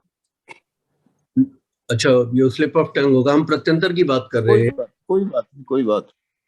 इसमें आप देखे हैं प्रत्यंतर दशा में कि आप जैसे आप देख रही हैं कि टॉरस का जो प्रत्यंतर है वो सबसे लास्ट में आ रहा है। ठीक है सर। हाँ, जी आपको ना एक और करना होगा, क्योंकि मैं देख रहा हूँ थोड़ा सा आपको ना परेशानी आ रही है। अब हम इस वाले राशि को देख लेते हैं। सर मैं कल होमवर्क करके, अगली बार होमवर्क नहीं, आप चिंता नहीं करो, मैं करूंगा। I am going to help you out. आपको इसमें कोई परेशानी नहीं होने वाली, बस आप मुझे एक वो कर दो, फिर हम राजयोग की शुरुआत कर रहे हैं, क्योंकि 9:30 बजे आज मैंने क्लास को बंद कर देना है, एग्जैक्टली 9:30 पे। ठीक है सर। हाँ, तो इसलिए बस ये लास्ट आपने आप ये लियो का बताइए मुझे, लियो की दशा कितनी वर्ष की होगी? लियो की दशा कितने वर्ष की होगी? महादशा 4, 5, 6। इसका स्वामी कौन है पहले आप बताइए। लियो, अब मैं बार बार सी ही बोलूंगी तो चलेगा? सी ही है किसका? लियो सिंह। हाँ, सिंह बोलिए, सिंह बोलिए। तो वो स्वामी आमी नहीं याद है मुझे। सिंह का स्वामी है सूर्य। अब आपको एक असाइनमेंट, मैंने को वापस सूर्य बोलती है, मैंने कहा आप सबका सूर्य बताइए। ठीक है, सूर्य। तो पर ये 5वीं है तो 4, 5, 6 वाले ग्रुप में आएगी, और 4, 5, 6 मतलब इवन, और इवन मतलब ओड मतलब सीधा, इवन मतलब उल्टा, एंटी जोडाइकल जाएंगे। तो फिर कहाँ जाना है? सूर्य कहाँ बैठे हैं? सूर्य महाराज जी रहे। ओ बाबा, तो ये तो गए 11वें घर में गए। नहीं 12वें में गए ना, यहाँ से 12वें में गए। हाँ, यहाँ से 12वां, हाँ 12वें घर में गए, और 12वें में 12 महीने से एक तो 11 वर्ष की हो जाएगी। बिल्कुल ठीक। तो अंतरे कितने वर्ष के होंगे? वो 11 वर्ष के तो हो गए दशा, महादशा, फिर अंतरदशा हो गई 11 महीने की, और 11 × 33, इसलिए 330 बटे 12, तो 12 × 36,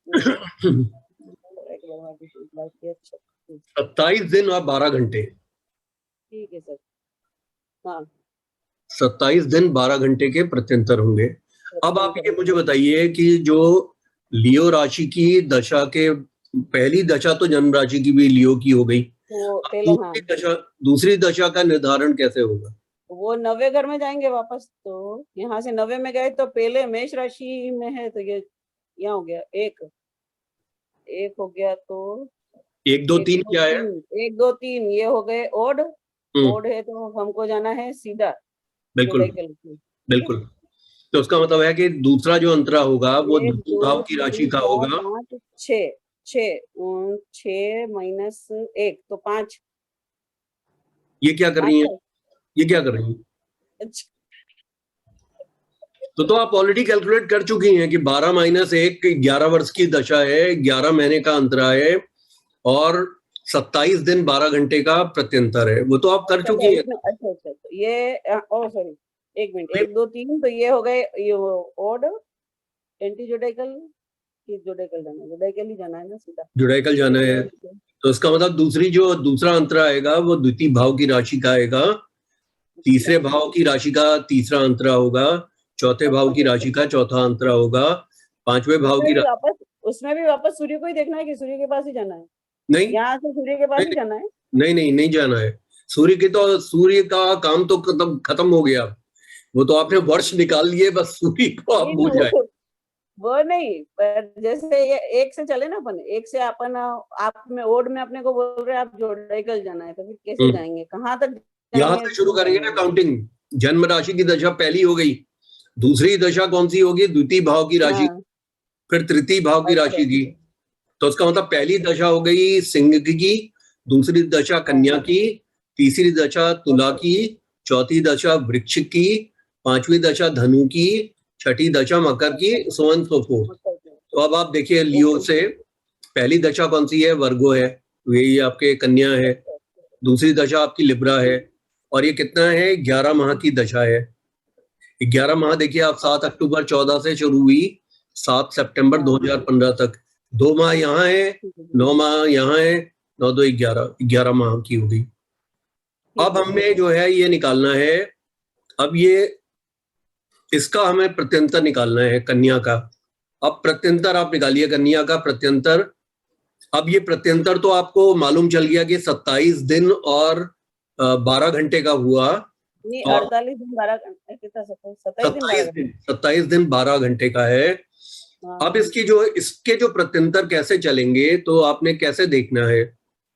प्रत्यंतर फिर नवम में जाएगी, नवम भाव की राशि को देखना। नवम भाव में जाना, ठीक है। प्रत्यंतर के लिए वापस नवम भाव में जाना, ठीक। तो आप बताइए नवम में कौन सी राशि है? राशि है वृष राशि, है ना? वृष राशि से शुरू होगा। नहीं, 1 2 3 कौन सा ग्रुप है? 1 2 3 ये है ओड में जाएंगे, इवन में जाते हैं एंटी जोडाइकल, इसमें जाएंगे जोडाइकल, ठीक है। तो जोडाइकल का मतलब हो गया कि जो पहला प्रत्यंतर होगा वो किस भाव का होगा, किस भाव की राशि का होगा? पहले भाव का 6। किस भाव का? द्वितीय भाव का।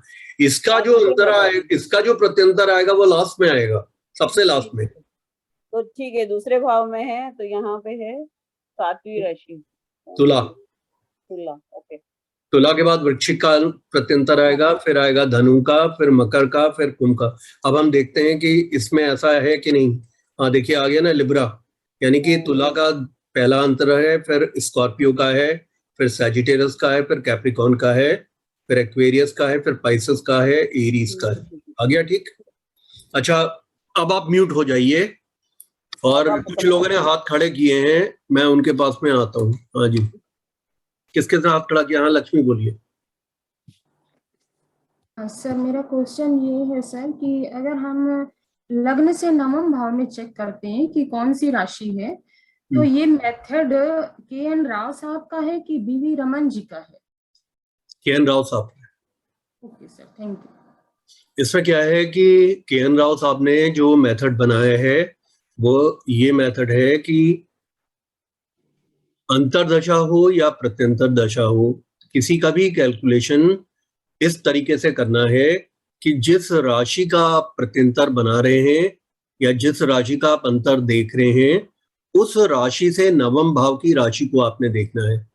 तो इस वजह से हमने इसको सिंप्लीफाई करने के लिए क्या किया है कि उस राशि को हम लग्नवत कर देते हैं। तो आपको 9th हाउस आप इमीडिएटली आइडेंटिफाई कर सकते हैं। अदरवाइज आपको क्या करना होगा कि एक पेन लेके आपको फिर गिनना पड़ेगा वहां से राशि से। अगर जब आप बहुत प्रैक्टिस में आ जाएंगी तब तो आपको फिर लग्नवत करने की भी जरूरत नहीं होगी। आप छठे भाव में अगर की राशि का आप निकाल रहे हैं तो छठे भाव से आपको 9th हाउस आप काउंट कर लेंगी। लेकिन हम क्यों लग्नवत कर रहे हैं? क्योंकि ये सिंप्लीफाइड और बड़ा इजी हो जाता है कि नवम भाव आप जानते हैं, 10वें के नीचे वाला भाव है नवम भाव, नवम त्रिकोण का भाव आप जानते हैं। वहां पे आपने देखना है कि ऑड साइन है कि ऑड ग्रुप की राशि है या इवन ग्रुप की। अगर आपने देख लिया कि ऑड ग्रुप की है तो इसका मतलब है जोडाइकल ऑर्डर है, अगर इवन ग्रुप की है तो एंटी जोडाइकल है। और इसका निर्धारण इतना सिंप्लीफाइड है, 1, 2, 3 राशि और उससे 7वीं 7, 8, 9 ये सारे ऑड ग्रुप है। 1, 2, 3, 7, 8, 9 और 4, 5, 6, 10, 11, 12 ये आपके इवन साइन हो गए, इवन ग्रुप्स हो गए। और इसको समझने का सबसे आसान तरीका होता है कि चार ग्रुप बने हैं 3-3 राशियों के। अगर 2 राशियां ऑड हैं तो तीसरी भी ऑड है। 1, 2, 3 में 1 और 3 ऑड साइंस हैं तो 2 ही ऑड साइन है, ये ग्रुप है। हाँ जगदीश नंद साहब बोलिए। सर मेरा वैसे तो कोई प्रश्न नहीं था, लेकिन प्रश्न ये है कि जो आपने ये रीडिंग मटेरियल दिया है इसके अंदर आप कह रहे थे वो कि आगे राजयोग करेंगे, लेकिन राजयोग से पहले ये 40 तक तो पॉइंट्स ठीक है, लेकिन 41 वाला पॉइंट्स मुझे समझ में नहीं आया। 41 से ऑनवर्ड्स इसको जरा क्लैरिफाई। 41 कौन सा वाला पॉइंट है? एक मिनट रुकिए।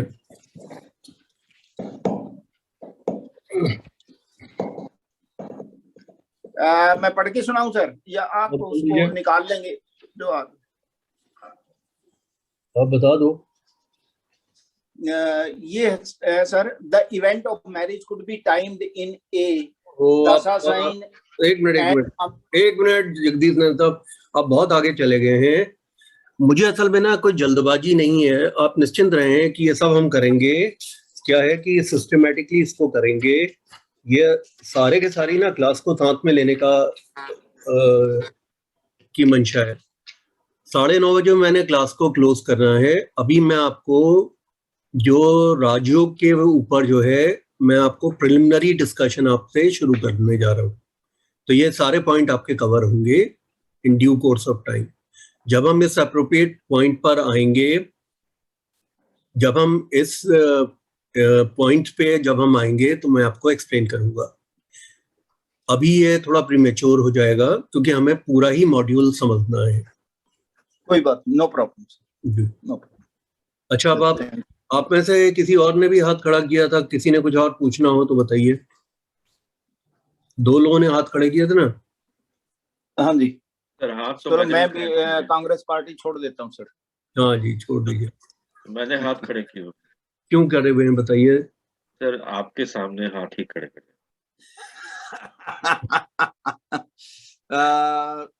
सर एक बात और है कि जो पिछली क्लास थी दशा की क्लास, उसमें काफी आप हंसते थे। इस क्लास में आप बहुत कम हंस रहे हैं। वो उसका ना कारण ये हो गया कि जो दवाइयाँ थोड़ी सी ज्यादा हो गई हैं, उसमें कुछ दवाइयाँ चेंज भी हुई हैं। और जैमिनी राशि की दशा चल रही है, उसमें आत्मकारक बैठे हुए हैं। आत्मकारक बैठी हुई राशि की दशा में थोड़ा कुछ न कुछ परेशानियां तो आती ही हैं। तो ये कल विनयशील साहब ने बोला, डॉक्टर विनयशील ने बोला था कि जो आत्मकारक जनित राशि की जब दशा आती है तो वो क्या है, कार्मिक दशा है। तो ये बड़ा सही वर्ड इन्होंने यूज किया है।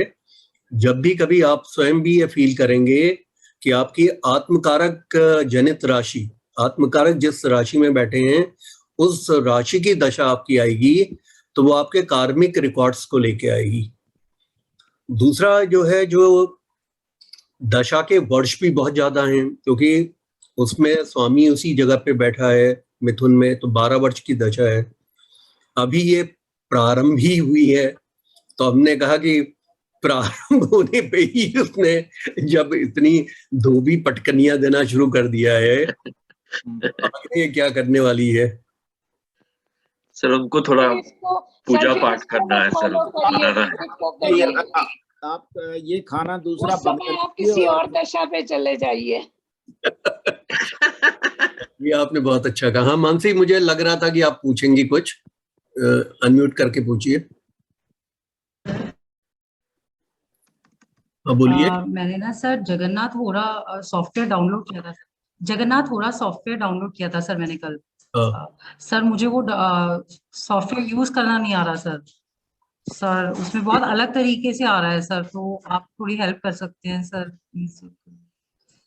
जगन्नाथ होरा जो सॉफ्टवेयर है, गुरुजी इसको डाउनलोड करने का भी एक आप लिंक भेज दें तो मैंने भी करना था, बेटे ने किया था। इसमें आपने कुछ नहीं करना, गूगल क्रोम में जाके आपने जगन्नाथ होरा लिखना है। आप जगन्नाथ होरा लिखेंगे तो अपने आप उसमें वो खुल जाएगा और उसमें डाउनलोड का ऑप्शन होता है, आप उसे डाउनलोड कर लीजिएगा। आप गूगल मैंने डाउनलोड किया था सर उसमें बहुत अलग तरीके की पत्री खुल रही है सर, शायद साउथ इंडियन स्टाइल से खुल रही है तो सर। हाँ, नॉर्थ इंडियन आप कर सकते हैं। एक मिनट रुकिए, मैं देखता हूँ अगर मेरे पास अगर है तो। ये उसका वो लिंक भेज दें हम। इसमें लिंक विंक कुछ नहीं है जी, कोई लिंक नहीं है, क्योंकि ये जगन्नाथ होरा हमारा सॉफ्टवेयर नहीं है। हम अपनी फाइल्स के लिंक्स बना सकते हैं, इसके नहीं बना सकते लिंक। इसमें आपको ना गूगल क्रोम में टाइप करना होगा जगन्नाथ होरा। जैसे ही आप गूगल क्रोम में टाइप करेंगे जगन्नाथ होरा तो जगन्नाथ होरा आ जाएगा। अब देखिए इसमें क्या है कि ये जो ये कुंडली है ना मानसी, इस कुंडली पे आप जो है, एक मिनट कहाँ से इसको देखते हैं, कस्टम डिजाइनिंग, राशि चार्ट, भाव चलित, व्हेन विल लगना चाहिए। व्यू में, सेटिंग्स व्यू में सेटिंग कहाँ पे है सर? प्रेफरेंसेस में भी है इसकी सेटिंग्स। एक मिनट मैं खोल देता हूँ सर इसकी। हाँ, ये प्रेफरेंसेस ग्रुप में मैंने लिंक भेज दिया है। बिल्कुल, एक मिनट, आप ये कह रहे हैं कि व्यू में होगा? व्यू में है सर, एक मिनट दे दीजिए सर। व्यू में है सर, व्यू में आप जाएंगे तो की इंफॉर्मेशन 2 वर्गास, इसमें भी पूरी। देन आप प्रेफरेंसेस में सर एक काम करिए, रिलेटेड टू डिस्प्ले में जाइए। उस वहां chart style and language select कर लीजिए और जैसे ही आप chart style and language select करेंगे उसमें आप नॉर्थ इंडियन डाल लीजिए सर। बिल्कुल ठीक कहा विनीत साहब ने। विनीत जैन साहब आपको बहुत अच्छा, thank you Guruji, thank you sir. अच्छा, अब आप ये देखिए मानसी, अब आप समझे इन्होंने क्या बोला। इन्होंने ये बोला कि आप प्रेफरेंसेस पे जाएंगे, प्रेफरेंसेस पे बोला था कि हाँ प्रेफरेंसेस जी सर, प्रेफरेंसेस में रिलेटेड टू डिस्प्ले में आप जाएंगे तो आता है chart style and language. Chart style and language में आपने इंग्लिश डाल दिया लैंग्वेज में, और यहाँ पे चूज द चार्ट स्टाइल, तो वहां पे नॉर्थ इंडियन डायमंड चार्ट, मतलब इसमें आपको ऑप्शंस मिल रहे हैं, east Indian style, south Indian regular, और इसी तरीके से आपको एक ऑप्शन मिल रहा है नॉर्थ इंडियन डायमंड चार्ट लिखा हुआ है। आपने नॉर्थ इंडियन कर लिया, फिर आपने इसमें यहाँ पे इंग्लिश नेम्स आपने कर दिया, इसमें Sanskrit names and English names है, सब कुछ है सर इसमें, सब कुछ है। इसके बाद फिर आपने लिखा when mentioning sign names do want English names, तो आपने इंग्लिश नेम्स कर दिया। इसमें Sanskrit names and English names दोनों है, तो वो आप कर, उसके बाद आप ओके कर दें। ओके करने के बाद में अब आपने क्या है कि अगर आपने इसको देखना है कि कौन सा कारक है, तो आप मिसलेनी में जाइए। मिसलेनी में आप जाते हैं, इसको जैसे ही आप क्लिक करेंगे तो यहाँ पे आपका आ जाएगा डिग्रीज ऑफ प्लैनेट्स, आपके यहाँ पे आ जाएगा डिग्रीज ऑफ प्लैनेट, और कौन सा आत्मकारक है, कौन सा अमात्य कारक है, ये सारा आपका यहाँ लिख के आ जाएगा। मानसी आप सुन रही हैं? मानसी? सर मैं सुन रही हूँ सर मैं सुन रही हूँ। ठीक है, तो जैसे आपने यहाँ देखा, तो यहाँ पे आपने देखा आत्मकारक कौन है, अमात्य कारक कौन है, सब लिखा है, उसकी डिग्रीज लिखी हुई हैं, उसके नक्षत्र का नाम लिखा हुआ है, उसके पदा लिखे हुए हैं, राशि का नाम लिखा है, नमांश का नाम लिखा है। तो ये तो आपने मिसलनी से देखना है। उसके बाद आप दशा पे जाना चाहते हैं तो आप दशा पे आइए। यहाँ दशा में आपको इसकी दशा करनी है। इसमें दशा में ऑप्शन से शायद नहीं निकलता, दशा में इसमें जाओगे सर राशि दशा, सेकंड वाला नीचे नक्षत्र के बाद राशि दशा। एक मिनट, हाँ मैं नीचे देख, क्लिक करिए। जी जी, यहाँ पे मेरे उसमें क्यों नहीं दिख रहा है सर? दशास में नीचे आपको 3 टैब दिख रहे हैं, नक्षत्र, राशि एंड अदर दशास, नीचे दिख रहे हैं सर आपको। सर स्क्रॉल अप करिए, राशि दशास में जब जाएंगे, पूरा कर दिया फुल। हाँ सर, इसके बाद आप इस स्क्रीन पे जाकर सर राइट क्लिक कीजिए, ये जो राशि दशा की स्क्रीन है व्हाइट, इसमें क्या, एक मिनट, इसमें क्या प्रॉब्लम आई है? इसमें प्रॉब्लम ये आ रही है ना, मेरा ये जूम का बार आ रहा है यहाँ पे। ओहो, बड़ा सिंपल है सर। राशि दशा की स्क्रीन पे वो मैम हैं, तो आप राइट क्लिक करेंगे, उसमें चर दशा तीनों की होगी, पराशर जी, के.एन. राव साहब और रंगाचार्य साहब। आपको उसमें भी करने की जरूरत नहीं है, आप इस टेबल पे ना कहीं भी राइट क्लिक कर लीजिए। मानसी, आप इसमें ना कहीं पे भी राइट क्लिक करेंगी तो यहाँ लिखा है चर दशा पाराशर, चर दशा के.एन. राव, चर दशा रंगाचार्य, ये लिखा है। तो आपने चर दशा के.एन. राव कर लेनी है। अब के.एन. राव करने के बाद में आप यहाँ आ जाएंगे तो आपको सबसे पहले महादशा आपको दिखाई पड़ेगी। आपने महादशा पे अगर लेफ्ट क्लिक किया तो महादशा आ जाएगी, जिस पीरियड की आपने महादशा देखनी है। अच्छा, इसमें विनीत साहब एक बात और ये बताइए कि इसमें ईयर, मंथ और डेट लिखा है, इसको अगर हम चेंज करना चाहे डे, मंथ एंड ईयर पे तो कैसे करते हैं? सर महादशा तो ये सर आपको फिर प्रेफरेंसेस और सेटिंग्स में सर लंबा काम है, आप कर सकते हैं सर। रिलेटेड टू कैलकुलेशंस में जाकर आप सर कुछ भी कर सकते हैं इस सॉफ्टवेयर में, बट वो सर फिर सारी, मतलब जिसको आता हो वो सारा चेंज कर सकता है सर इसको। ये सॉफ्टवेयर एडिटेबल है सर, बट वो रिलेटेड टू कैलकुलेशंस में जाकर होगा सर सारा कुछ। मेरे ख्याल से डिस्प्ले में होना चाहिए। नहीं सर, डिस्प्ले में कहीं भी नहीं है सर ये। अच्छा, क्यों? मैं तो सारा मतलब कैलकुलेशंस के लिए डिस्प्ले में नहीं है सर उसको सर एक्सेप्ट ही कर लेना चाहिए, वो बहुत लंबा हो जाएगा सर। हाँ, लंबा प्रोसेस है सर। विनय सर ठीक कह रहे हैं, हो जाता है सर। आप मतलब इसमें फिर फंस जाएगा सर बंदा। और एक चीज और बोलूंगा, कई लोग कंप्लेन करते हैं कि जगन्नाथ थोड़ा यूजर फ्रेंडली नहीं है। हम सिर्फ एक ही रिक्वेस्ट करते हैं उनसे कि हम थोड़ा सा जगन्नाथ थोड़ा फ्रेंडली अगर हो जाए तो हमारा काम बन जाए। सही कह रहे हैं। नहीं, मेरे हिसाब से आपको बताएं ना, ये यूजर फ्रेंडली है, लेकिन उसमें आपको प्रैक्टिस करनी होती है। जब आप किसी भी सॉफ्टवेयर पे आप कॉन्टिन्यूसली प्रैक्टिस करते हैं तो सॉफ्टवेयर आपको बहुत ही, ये जगन्नाथ होरा के बारे में तो सभी लोग बहुत प्रशंसा करते हैं। एक तो बहुत अच्छा है सर, बहुत बढ़िया है सर। इसके एक तो कैलकुलेशन बिल बहुत करेक्ट है। इसमें आपको ऑप्शंस बहुत मिल जाते हैं। पाराशर का भी सिस्टम इसके अंदर है, रंगाचारी वाला भी सिस्टम है। रंगाचार्य साहब को भी ज्योतिष का एक आइकॉनिक लीडर माना जाता है, रंगाचारी। उनको भी ना अब नहीं रहे। तो 1 साल पहले इसमें सर एक इसमें जिस तरह आप इसमें देखो नेटल चार्ट, ये पहला तो नेटल चार्ट है, दूसरा नेटल चार्ट के आगे D9 लिखा हुआ है।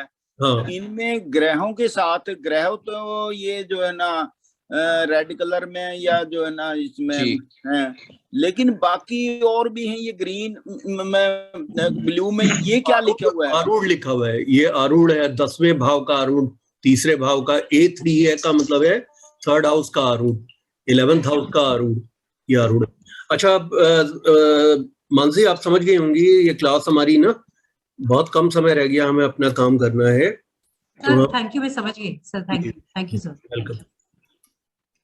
अब देखिए, हमने जो चीज हमने करनी है आज, उसको समझ लेते हैं।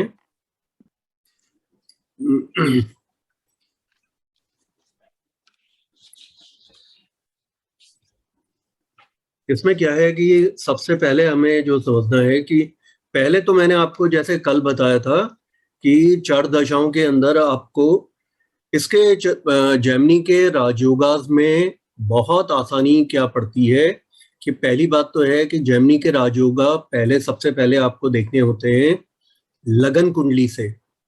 इसके अलावा फिर आपने देखने होते हैं नवमांश कुंडली से और दृष्टिकांड कुंडली से। उन्हीं राजयोगास को। इसके अंदर राजयोगाकारी जो प्लैनेट्स हैं, उन राजयोगाकारी प्लैनेट्स, योगाकारी प्लैनेट्स की डिस्टिंक्टिव नेम्स दिए गए हैं। जैसे इसमें डिस्टिंक्टिव नेम्स का मतलब है इसके जो नाम हैं वो अपने आप में बहुत ही एक बार आपको आदत पड़ जाएगी तो आपके लिए बहुत आसान हो जाएगा। जैसे कि पाराशर ऋषि ने अपने योगाकारी प्लैनेट्स दिए थे, तो योगाकारी प्लैनेट्स को बहुत शक्ति प्रदान की गई थी। जिस कुंडली में जैसे शनि के लग्नों में शुक्र योगाकारी होते हैं, तो शुक्र जो है शनि के लग्नों में बहुत अच्छे फल देने वाले होते हैं। इसमें इन्होंने क्या किया है कि किसी लगन विशेष से संबंधित नहीं किया है, इसमें हर कुंडली के ऊपर ये नियम लागू हो जाते हैं। इसमें जो नाम है वो है कर्ता, केवला, योगदा, 3, और ये तीनों के तीनों एक से बढ़ के एक फल देने वाले होते हैं। तो इसमें इन्होंने सबसे आसान क्या कर दिया है, आपको जैसे नाम है वो नाम ही इंडिकेटिव है। कर्ता का मतलब होता है, अगर हम आपसे पूछें कि आपकी इंडस्ट्री में कर्ता कौन है, कर्ता का मतलब है कि who is the person who is calling shots. क्या बोलेंगे आप कि भाई आपको जो है कौन ऐसा व्यक्ति है इसमें जो की इंडिकेटिव है, की इंडिकेटर है। तो उसी तरीके से कर्ता प्लैनेट है। कर्ता प्लैनेट को समझने का तरीका यह है, जो भी ग्रह लगन या 7th हाउस से आपकी कुंडली में जुड़ा हुआ है, उसको जोड़ने का जो तरीका है वो भी आसान रखा है। वो चाहे राशि परिवर्तन के द्वारा जुड़ जाए या चाहे वो इसके द्वारा जुड़ जाए,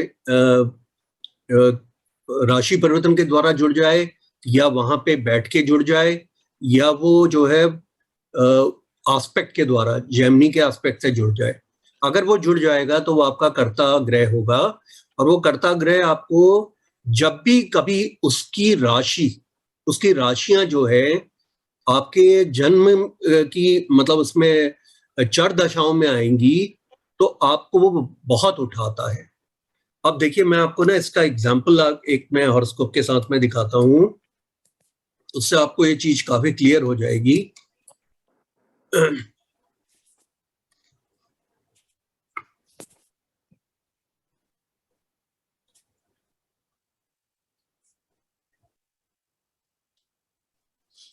सबसे पहले जो है हम नियम को पढ़ लेते हैं, क्योंकि हमें इस वाले विंडो को हमें क्लोज करना होगा। कर्ता जो प्लैनेट है वो प्लैनेट लगन या 7th हाउस से एसोसिएटेड होता है। और मैंने आपको एसोसिएशन का बताया। एसोसिएशन जो है राशि के नाथ से हो, चाहे उसके राशि के नाथ के वहां बैठने से हो, या राशि के नाथ से दृष्टि हो, या राशि परिवर्तन के द्वारा हो, या प्लैनेट के स्वयं के बैठने से हो, या प्लैनेट के एस्पेक्ट से हो। अगर वो प्लैनेट आपका कर्ता है तो वो हमेशा आपको जीवन पर्यंत आपको सुख देता है। इसके बाद फिर जो केवला है, केवला ये मझधार में से निकालने वाला है। और इसका केवला जो प्लैनेट है, ये आपकी कुंडली के अंदर जो भी चंद्रमा जिस राशि में बैठे हैं, उस राशि के साथ, राशि के स्वामी के साथ संबंधित भी होगा, तो साथ में लगन के साथ भी संबंधित होना चाहिए, तब ये केवला की डेफिनेशन में आता है। और ये इससे ज्यादा सुपीरियर क्वालिटी का हो जाता है। ये lord of the moon sign का मतलब है आपकी कुंडली में चंद्रमा जिस राशि में बैठे हैं, उस राशि के स्वामी तथा लगन के साथ में इसका संबंध होना चाहिए। अगर इस तरह का संबंध अगर ये बनेगा तो ये केवला प्लैनेट है। और ये जब भी आपकी दशाओं में आएगा तो आपको बहुत काफी एबंडेंट लाभ आपको क्रिएट करता है। उसके बाद आता है योगदा। योगदा 1 कौन सा है? जो आपका प्लैनेट जो है लगन के साथ भी संबंधित है, मून साइन के लॉर्ड के साथ भी संबंधित है, और चंद्रमा के साथ भी संबंधित है। आप एक बात देख रहे हैं कि इसमें क्या है, एक कंडीशन और बढ़ती जा रही है। यहाँ पे तो lord of the moon sign लगना था केवला में, कि मून साइन का जो स्वामी है वो और लगन के साथ उसका संबंध होना चाहिए। योगदा 1 में क्या है कि मून साइन के साथ तो संबंधित होना चाहिए और लगन के साथ संबंधित होना चाहिए, तो वो केवला की डेफिनेशन वाला तो आ गया। अब यहाँ मून से भी संबंधित होना चाहिए, तब वो योगदा 1 हो गया। योगदा 2 क्या है कि जो प्लैनेट एसोसिएटेड है वो लगन के साथ आपके नेटल चार्ट में, राशि के चार्ट में हो संबंधित, और वही ग्रह आपका नवमांश लगन में संबंधित हो, नवमांशा के चार्ट में नवमांश के लगन में हो। यानी योगदा 2 जो है इससे सुपीरियर हो गया। ये ऐसा ग्रह है जो कि ग्रह आपके राशि चार्ट के अंदर आपके लगन से संबंधित है। और मैंने आपको बताया जो संबंध है वो संबंध चाहे राशि परिवर्तन का हो या डिस्पोजिटर का हो या दृष्टि का हो, इस तरह का कोई भी संबंध है या उसके स्वयं उसके वहां बैठ जाने का हो। इसके अलावा नवमांश में भी वो नवमांश के लगन से संबंधित होगा, तो ये योगदा 2 हो जाएगा। ये ग्रह आदमी को बहुत बड़े स्तर पर धन और अपने कारकत्वों के सुख प्रदान करता है। उसके कारकत्व में जो जो चीजें आएंगी वो सारी चीजें उसको सुख के रूप में उसके जीवन पर्यंत मिलेंगी। अब योगदा 3 जो है वो प्लैनेट क्या है कि आपका लगन की राशि के, मतलब राशि चार्ट के लगन से संबंधित है और दृष्टिकांड चार्ट के दृष्टिकांड लगन से संबंधित है। ये योगदा 3 है। इसे भी काफी पावरफुल माना गया है। इसके बाद योगदा 4 क्या है?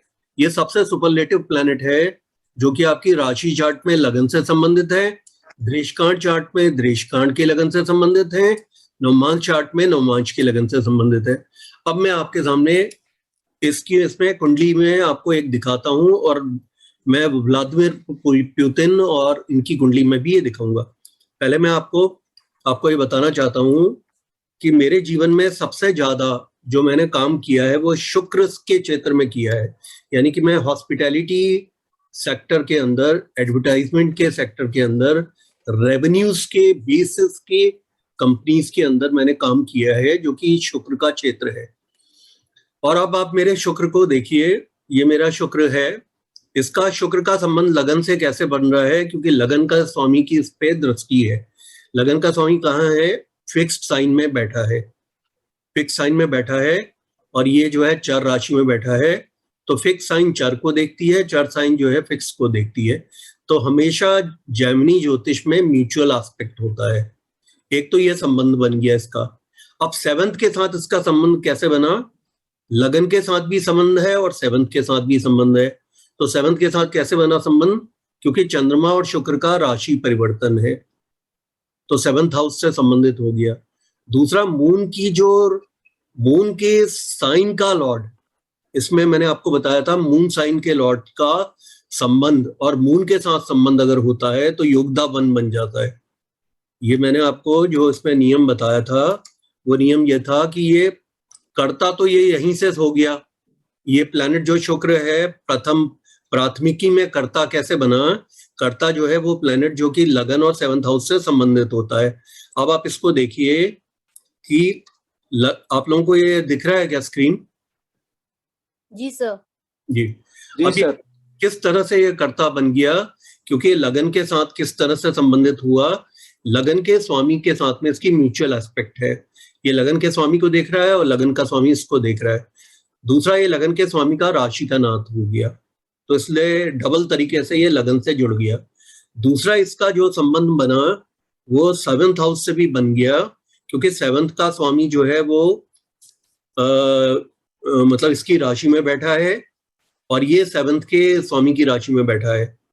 मतलब आप ये देखिए, जो शुक्र है और चंद्रमा का राशि परिवर्तन है, शुक्र चंद्रमा की राशि में है और चंद्रमा शुक्र की राशि में है, तो इसका मतलब प्रथम भाव और 7th भाव से संबंधित हो गया, तो ये कर्ता हो गया।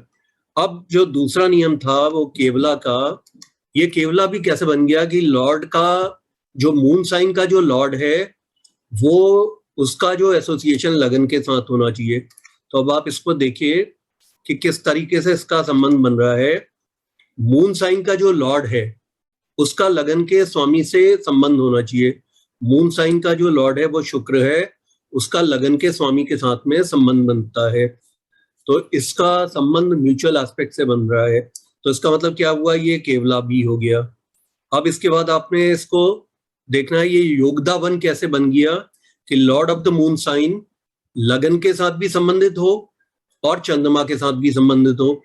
तो आप इसमें देखिए, lord of the moon sign शुक्र जो है लगन के साथ भी संबंधित हो रहा है म्यूचुअल एस्पेक्ट से, और चंद्रमा के साथ भी संबंधित हो रहा है राशि परिवर्तन से, तो ये योगदा 1 भी बन गया।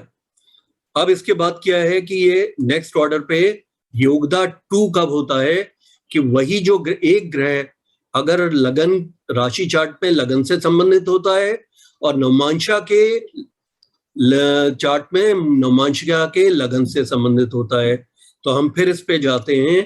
तो ये जो शुक्र है लगन के चार्ट में, ये शुक्र मेरा लगन के स्वामी से संबंधित है म्यूचुअल एस्पेक्ट से। अब आप इधर नवमांश के चार्ट में आइए, नवमांश के चार्ट में लग्नेश हो गया, ये खुद लग्नेश भी हो गया और इसका राशि परिवर्तन भी हो गया शनि के साथ। यानी राशि परिवर्तन की स्थिति में दोनों ग्रह दोनों के दोनों मकानों पे जा सकते हैं, यानी कि वो स्वग्रही स्थिति में आ जाते हैं। तो इसका मतलब ये योगदा 2 हो गया।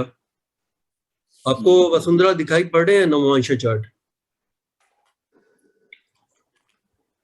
अब इसके बाद जो है, इसके बाद नेक्स्ट इन ऑर्डर ये है योगदा 2 के बाद में योगदा 3।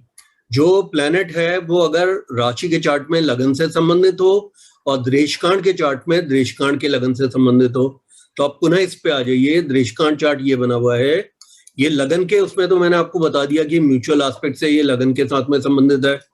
यहाँ आप देखिए दृश्यकांड चार्ट में वो लगन से कैसे संबंधित हो रहा है, क्योंकि इसको जैमिनी दृष्टि मिल रही है। ये एक द्विस्वभाव राशि में है दृश्यकांड में। दृश्यकांड चार्ट आपको दिख रहा है मेरा, धनु लगन का है जिसमें गुरु लगन पे बैठे हैं और शुक्र उच्च के होके चतुर्थ पे बैठे हैं। तो शुक्र की दृष्टि किस किस पे होगी? सप्तम भाव पे होगी, दसम पे होगी और लगन पे होगी। लगन पे, तो लगन पे ये जैमिनी की दृष्टि हो गई, तो उसका मतलब दृश्यकांड चार्ट में भी इसका संबंध शुक्र का लगन के साथ हो गया। तो इसका मतलब क्या हुआ कि ये अब आपका ये योगदा 3 भी बन गया। अब इसके बाद योगदा 4 कैसे बनता है? क्योंकि इसका ये प्लैनेट जो है लगन के चार्ट में, राशि चार्ट में लगन से संबंधित हो, दृश्यकांड लगन में दृश्यकांड के लगन से संबंधित हो, नवमांशा लगन में नवमांशा के लगन से संबंधित हो। तो मेरा जो ये प्लैनेट बना आपका ये योगदा 4 बन गया, सुपरलेटिव क्वालिटी का बन गया शुक्र। आप देख रहे हैं कि नवमांश के चार्ट में भी ये लगन से संबंधित है, दृश्यकांड के चार्ट में भी लगन से संबंधित है और लगन के चार्ट में भी लगन के स्वामी से संबंधित होकर ये लगन से संबंधित हो गया। तो इस वजह से ये जो योगदा 4 की श्रेणी में आ गया। तो इसने जीवन पर्यंत जो है मुझे हॉस्पिटैलिटी सेक्टर में, एडवर्टाइजमेंट के सेक्टर में, रेवेन्यू बेस्ड कंपनीज में इसने मुझे जॉब दिया। इसके अलावा लगातार हमारा जो है विवाह के बाद से पत्नी ने ब्यूटी पार्लर चलाया, वहां से हमें अच्छी आय हुई। तो ब्यूटी पार्लर भी शुक्र से आता है। और इसने ज्यादा ही पावरफुल हो गया था तो 2 प्यारी प्यारी बिटिया दे दी, क्योंकि शुक्र जो है फीमेल संतति का भी कारक बन जाता है। तो कहने का मतलब है, और पत्नी मुझे काफी अच्छी दी। तो मतलब कहने का मतलब है कि मुझे जो है पत्नी ऐसी दी जो कि कभी मुझसे बहस नहीं करती, क्योंकि वो सिर्फ एक ही लाइन कहती है, वो कहती है कि तुमसे बहस पे कोई नहीं जीत सकता, तुमसे क्या बहस करना। आपको भी शब्द मिल रहे हैं सर उनकी तारीफ के लिए। तो मतलब बहुत अच्छा स्वभाव मिला। तो जो शुक्र का जो योगदा 4 हो जाने की वजह से इसका मुझे बहुत, और मैं आपको एक्चुअली बताऊं, मुझे बचपन से हमें बहुत गाड़ियां मिली। पिताजी तो सरकारी गाड़ियां मिलती ही थी। इसके अलावा मैं जिस समय मैं जॉब में आया तो मैंने उन दिनों मारुति लॉन्च हुई थी, तो मैंने 1986 में ही मारुति ले ली थी। तो जब मेरा विवाह हुआ तो उस समय मेरे पास मारुति 800 थी विदेशी। और हमेशा मुझे जो है पूरे जिस तरह का भी आप जो है लग्जूरियस लाइफ लीड करने की बात करेंगे तो वो उस तरह का मुझे एक आशीर्वाद शुक्र से मिला। अब अगर मैं विंशोत्तरी और पाराशरी सिस्टम से देखता हूं तो ये शुक्र मेरा मार्केश हो जाता है प्रबल मेष लगन में, द्वितीय और सप्तम का स्वामी होके। तो क्या मैं इसको मार्केश मानूं कि इसको योगदा 4 मानूं? तो मैं तो वही मानूंगा जिसमें मेरे दिल में खुशी आती हो। तो मैं तो उसको योगदा 4 करके प्रणाम करता हूं। अब मैं आपके सामने व्लादिमीर पुतिन की हॉरोस्कोप में दिखाता हूँ, क्योंकि मैं तो एक साधारण सा व्यक्ति हूँ। आपको ये बोलना है सर अमर है? मुझे कुछ बोलना है सर इसके आपका कुंडली के ऊपर। आपका जो जैसे आपने कल ने बताया, पहले से भी मैं जानता था कि जो आप कविता के ऊपर रूसी स्पेशली इंग्लिश जो पोएम्स है और कीट्स शैली के बगैर मतलब जैसे तो इसी का भी जैसे मून और आपका जैसे वेनस का जो है शुक्र का, इसी के वजह से प्रभाव हुआ है होगा आपका। बिल्कुल ठीक कह रहे हैं। वैसे मैं आपको बताऊं कि मैं अपने मतलब अपने स्टूडेंट्स के द्वारा दी गई गिफ्ट में सबसे वैल्यूएबल गिफ्ट में डॉक्टर अरविंद पाराशर की जो उन्होंने मुझे कविताओं की किताब भेजी थी उसको मानता हूँ। मतलब आप ये समझिए कि वो तो बाँछें खिल गई। मतलब मैं, और आप देखिए मेरे पास में इतने हिंदी के नॉवेल्स और इतने हिंदी की पोएम्स और वो सब है। मेरा जब भी मुझे मौका मिलता है मैं उनको पढ़ता हूँ, मुझे बहुत अच्छी लगती हैं। तो मैं आपको ये बताना चाहता हूँ कि पोएट्री के प्रति मेरा बहुत रुझान था। अब तो मेरी मेमोरी थोड़ा कमजोर हो गई है, अदरवाइज पहले मुझे ज्यादातर पोएम्स याद होती थी। तो मेरा इस तरह का रुझान बहुत ज्यादा रहा। और बीच में मुझे एक रुझान हो गया था ये नज्म और शेरो शायरी और इन सबको याद करने का, लेकिन वो रुझान बहुत लंबे समय नहीं चला। हाँ, अभी भी मुझे गजल वगैरह सुनने का शौक है, और उसमें भी मैं मेहदी हसन की गजल सबसे ज्यादा पसंद करता हूँ। और मेहदी हसन जो है पाकिस्तानी सिंगर रहे हैं, तो उनकी सभी गजल्स के मेरे पास काफी सीडीज वगैरह हैं।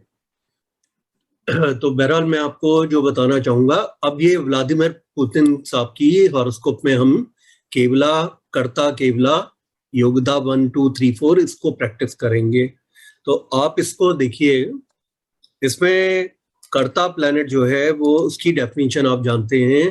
कर्ता प्लैनेट जो है वो लगन और 7th हाउस से एसोसिएटेड जो प्लैनेट होता है उसी को कर्ता प्लैनेट करते हैं। तो इसके ये 3 कर्ता प्लैनेट हो गए। एक मिनट, सॉरी, पहले इनकी लगन की कुंडली बनाते हैं। लगन इनका ये है तुला, आई एम सो सॉरी, तुला लगन के हैं, मलव्य महापुरुष योग बन रहा है। और अब हमें देखना है शुक्र इनके लगन से संबंधित है, तो क्या ये शुक्र इनके 7th भाव से संबंधित है? नहीं। 7th भाव से संबंधित इनको 7th भाव पे दृष्टि कौन देगा? ये तो देगा नहीं चंद्रमा, और कोई ग्रह इनका फिक्स साइन में नहीं बैठा है। लेकिन इनका चंद्रमा और शुक्र का आपस में म्यूचुअल एस्पेक्ट है। तो ये दूसरी जो कैटेगरी है केवला कैटेगरी में आ गए। केवला lord of the moon sign associated with the lagna. तो आप एक बात देखें कि व्लादिमीर पुतिन का lord of the moon sign कौन है? मून साइन का स्वामी कौन है? शुक्र है। और वो शुक्र उनका लगन से संबंधित हो गया, तो ये केवला में आ गया। मतलब ये शुक्र इनका जो कि मलव्य पंच महापुरुष योग भी बना रहा है, लेकिन वो पाराशरी का लॉ है, उसको हम हाईलाइट ना करेंगे तो ज्यादा ठीक है। लेकिन ये केवला हो गया तो बहुत अच्छा हो गया। अब हमें देखना है जो योगदा प्लैनेट्स इनके उसमें क्या हैं। तो योगदा 1 में क्या होता है? Lord of the moon sign जो होता है उसका लगन और चंद्रमा से संबंध होना चाहिए। देखिए इनकी कुंडली में आपको साफ दिख रहा है कि इनकी कुंडली में ये योगदा 1 कैसे बन गया कि lord of the moon sign का जो लॉर्ड है उसका संबंध जो है लगन से भी है और चंद्र से भी है। चंद्र से संबंध कैसे है? म्यूचुअल एस्पेक्ट की वजह से, क्योंकि ये जो 4 राशियां हैं ये स्थिर राशियों को देखती हैं, स्थिर राशियां 4 राशियों को देखती हैं। अब इसके बाद हमने देखना है कि इनकी कुंडली में जो योगदा 1 तो बन गया, अब इसके बाद हमने देखना है योगदा 2। योगदा 2 में क्या है कि जो ग्रह है वो राशि कुंडली के अंदर में लगन से संबंधित हो, नवमांश कुंडली में नवमांश से संबंधित हो। योगदा 3 में होता है कि राशि कुंडली में राशि के लगन से संबंधित हो, दृष्कांड कुंडली में दृष्कांड के लगन से संबंधित हो। तो योगदा 2 और 3 को हम देखते हैं। तो आप यहाँ पे देखें, ये जो शुक्र इनका है, ये शुक्र इनका यहाँ पे लगन से संबंधित है, और ये शुक्र इनका नवमांश के अंदर लगन से संबंधित हो गया। कैसे हुआ? डॉक्टर विनयशील, आप समझ पा रहे हैं? ये ड्यूअल साइन है, तो व्लादिमीर पुतिन एक दूसरे को देख रहे हैं, एक दूसरे को देख रहे हैं, यानी कहने का मतलब है मीन में बैठा हुआ ये कर रहे हैं।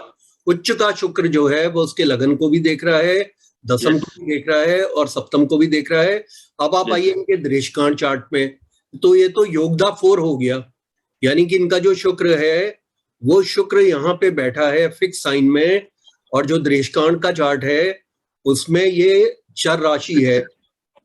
चर राशि है तो यानी कि मूवेबल है, तो फिक्स से मूवेबल पर दृष्टि पड़ती है, तो इसका मतलब दृष्टि का ये लगन का संबंध बन जाता है। तो इसका मतलब है योगदा 4 हो गया। ये राशि चार्ट में ये जो शुक्र है वो लगन से संबंधित है, नवमांश चार्ट में पुनः लगन से संबंधित है, और ये शुक्र जो है पुनः लगन से संबंधित है दृष्टिकांड में। ये योगदाचार हो गया। योगदाचार का मतलब है कि ये प्लैनेट इनका बहुत पावरफुल हो गया।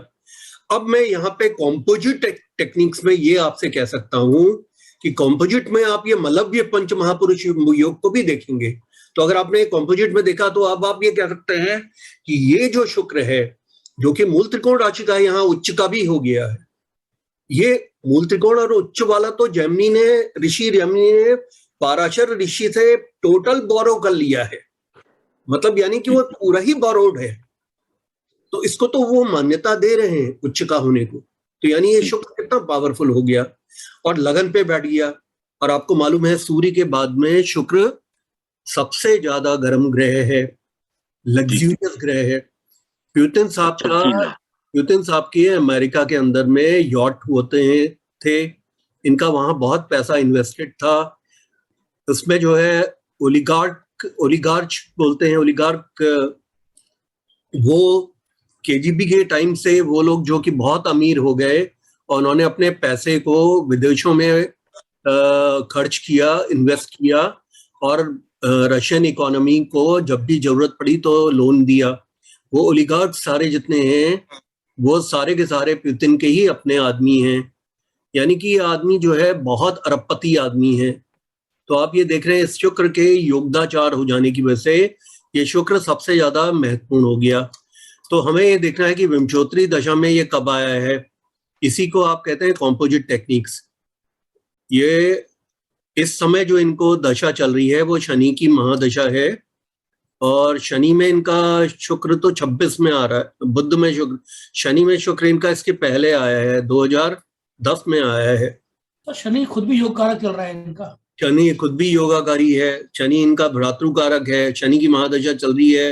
भ्रातृकारक जो है वो 3rd हाउस के कॉरस्पॉन्डिंग रिजल्ट देता है, 3रे हाउस से वो जो है एग्रेशन में आ गए हैं। दूसरा ये द्विस्वभाव राशि में बैठा है, छठे को देख रहा है जो कि कुरुक्षेत्र का मैदान है, इसलिए वो युद्ध की तरफ प्रेरित भी कर रहा है।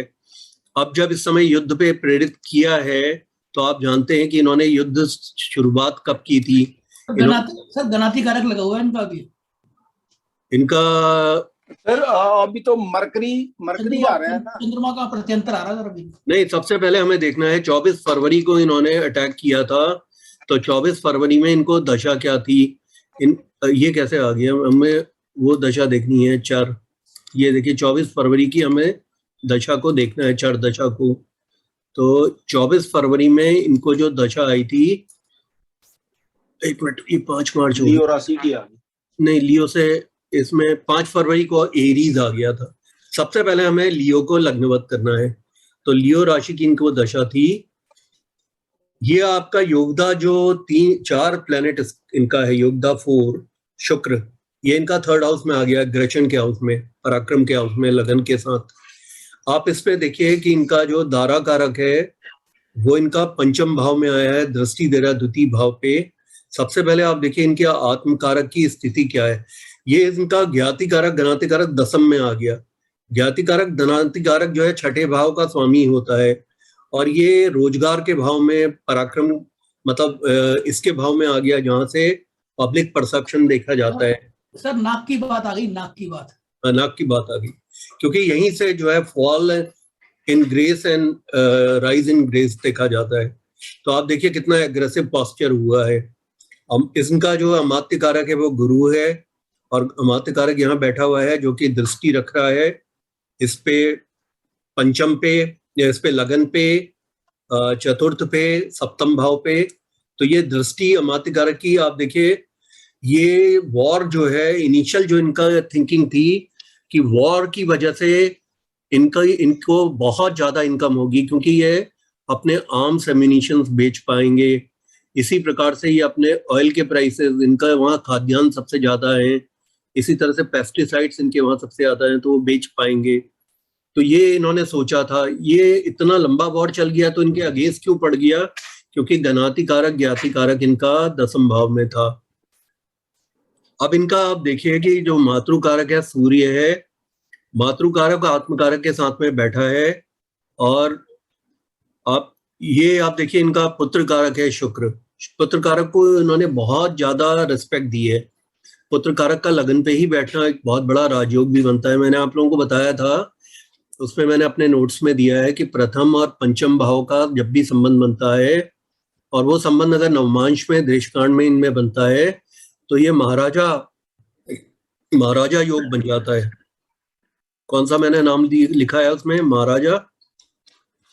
महाराजा धीराज कुछ ऐसा लिखा है, क्या लिखा है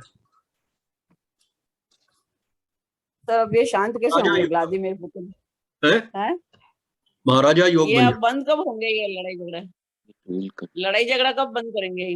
पुतिन पे बम गिरेगा। इसके लिए क्या करना पड़ेगा हमको? उसके लिए अपने को क्या करना पड़ेगा? बहुत सारे लोग मारेंगे। तांत्रिक पूजाएं जो है चल रही हैं रशिया में कि जेलेंस्की मर जाए, और जेलेंस्की ने भी तांत्रिकों को हायर कर लिया है, तो वहां पे भी तांत्रिक पूजाएं चल रही हैं। तो अब जो वॉर है वो एटॉमिक वॉर से तांत्रिक वॉर पे आ गया है। बहुत सारे लोगों को मारा है, गलत मारा ना। हाँ, इसमें देखिए पुतिन को ना एक गंदी दशा पड़ेगी एक्वेरियस राशि की। तो मैंने आप लोगों को बताया था कि कौन सा बताया था, जो धर्म के तीन राशियां हैं, अग्नि तत्व की राशियां। प्रथम यानी कि एरीज की दशा जब आती है, लियो की दशा जब आती है, और धनु राशि की दशा आती है, ये दशाएं अच्छी नहीं होती। दूसरी मंगल की दूसरी राशि की दशा यानी कि वृश्चिक राशि की दशा अच्छी नहीं होती, और शनि की दोनों राशियों की दशा अच्छी नहीं होती, मकर की और कुंभ की।